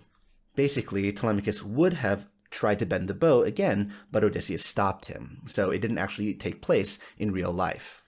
However, what tips the scales, in my opinion, in Emily Wilson's direction as opposed to Lattimore's direction in terms of the possibility of Telemachus bending the bow successfully or not, is the presence of this adverb, to tetarton, which means a fourth time. That puts this imaginary attempt in the same category as the first three, namely unsuccessful attempts at bending the bow and stringing it. So I think that it's Lattimore, actually, here, who has a bit of a suspect assertion, not Emily Wilson. Early in Book 22, there was a question from Wriste about whether this formula of if it is you, or this note of doubt when you are questioning somebody's identity, whether that is a common theme or a common motif that occurs in the Odyssey. When it comes to Eurymachus' specific address to Odysseus here at the beginning of Book 22, it doesn't seem so. The way that the Greek shows up here at line 45 of Book 22 is emende Odysseus ithakesios eleuthas. Literally, if you have come as Odysseus the Ithacan, with the verb eleuthas being the perfect tense of the verb erkomai, to come or to go. That verb form is distinctive enough that when we want to determine whether something is a formula or not, we can actually just do a quick word search to see where that occurs in the rest of the poem. The specific second-person singular form of the verb shows up about 7 times in the Odyssey. However, only one other use of the verb eleuthas gets paired with this note of doubt, with the if qualifier, in Book 24, when Laertes, the father of Odysseus, questions his own son's identity. At line 328 of Book 24, emende Odysseus ge emos pais eleuthas, if you have come as my child, Odysseus. So perhaps the resonance between the statement from Eurymachus and the statement from Laertes highlights the two very disparate camps of people that Odysseus left behind, the men who tried to take over his own household and the people who missed him in his absence. Next, another linguistic discussion arose when talking about the anger of Odysseus that gets attributed to him by Eurymachus versus the kind of anger that Achilles exhibited in the Iliad. The term for Achilles' anger in the Iliad was menis, the sort of divine wrath. And when looking into the Greek behind the attribution of anger to Odysseus here in Eurymachus' speech, Scott very rightly pointed out that it has something to do with nemesis, this idea of divine retribution. The way that nemesis shows up in line 59 of Book 22, however, is as an adjective, nemeseton, a verbal adjective that quite literally means something like must be gotten angry at or must be avenged. A more workable translation is something like worthy of indignation or worthy of retribution. This word and the negation that accompanies it in the ancient Greek is what Emily Wilson uses to render in line 59 quite understandable. The Greek of the line in full reads "Prinduti nemeseton kekolosthai." The literal translation here is, "It is not worthy of indignation that you understood have gotten angry."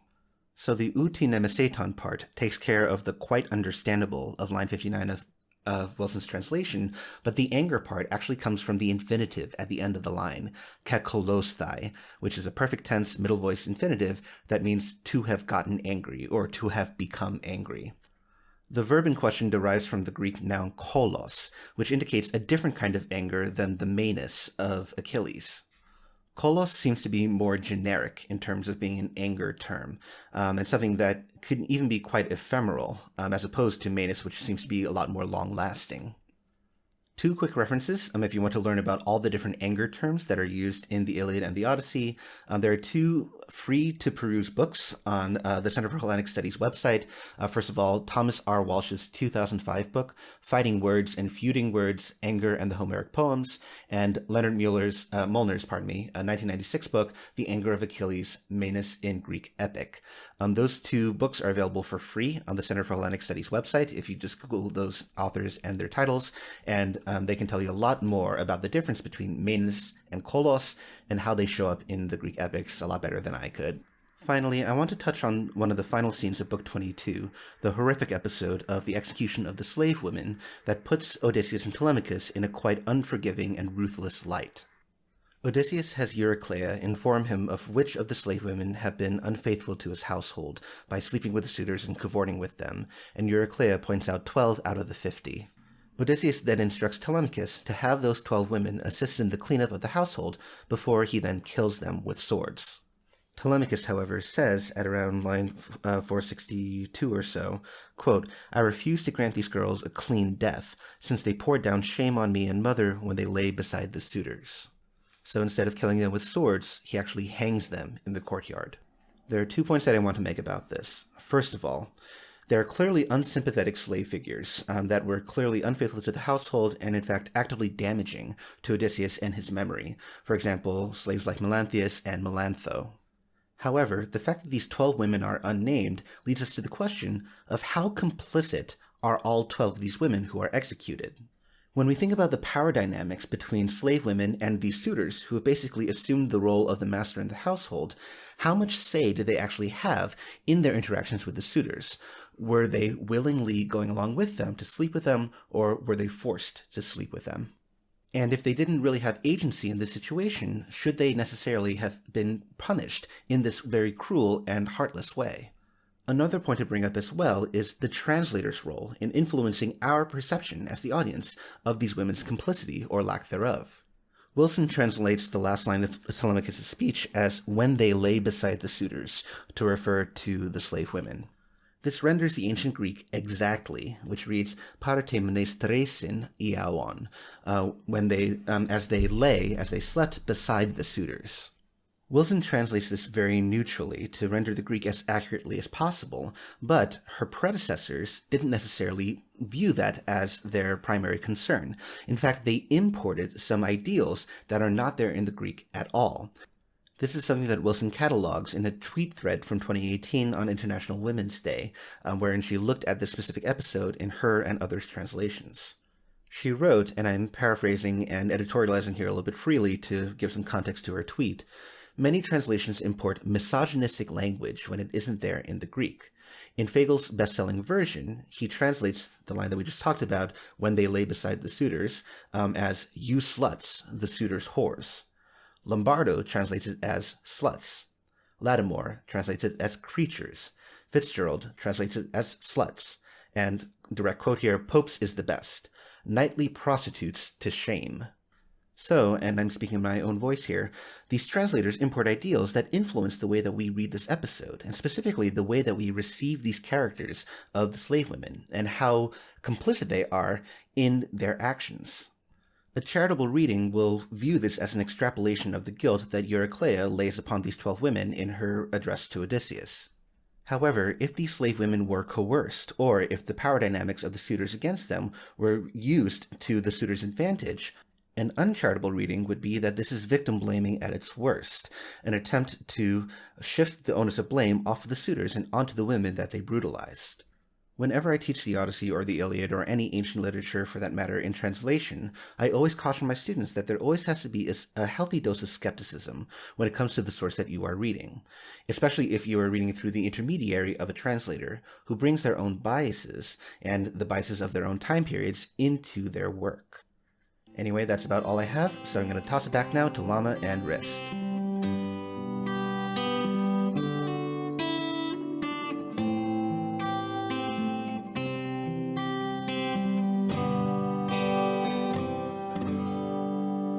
Thank you once again, Dr. Daniel, for your time and insight. Always enjoy hearing what you have to say about our discussions, and thank you, dear listener, for tuning in. We hope you'll take the opportunity to read along with us, since there's plenty to love in these stories, and please keep an eye out for our follow-up episodes by following us on Twitter at Homer_bound, or wherever you happen to be listening to us now. We hope to see you in the next episode. See you then.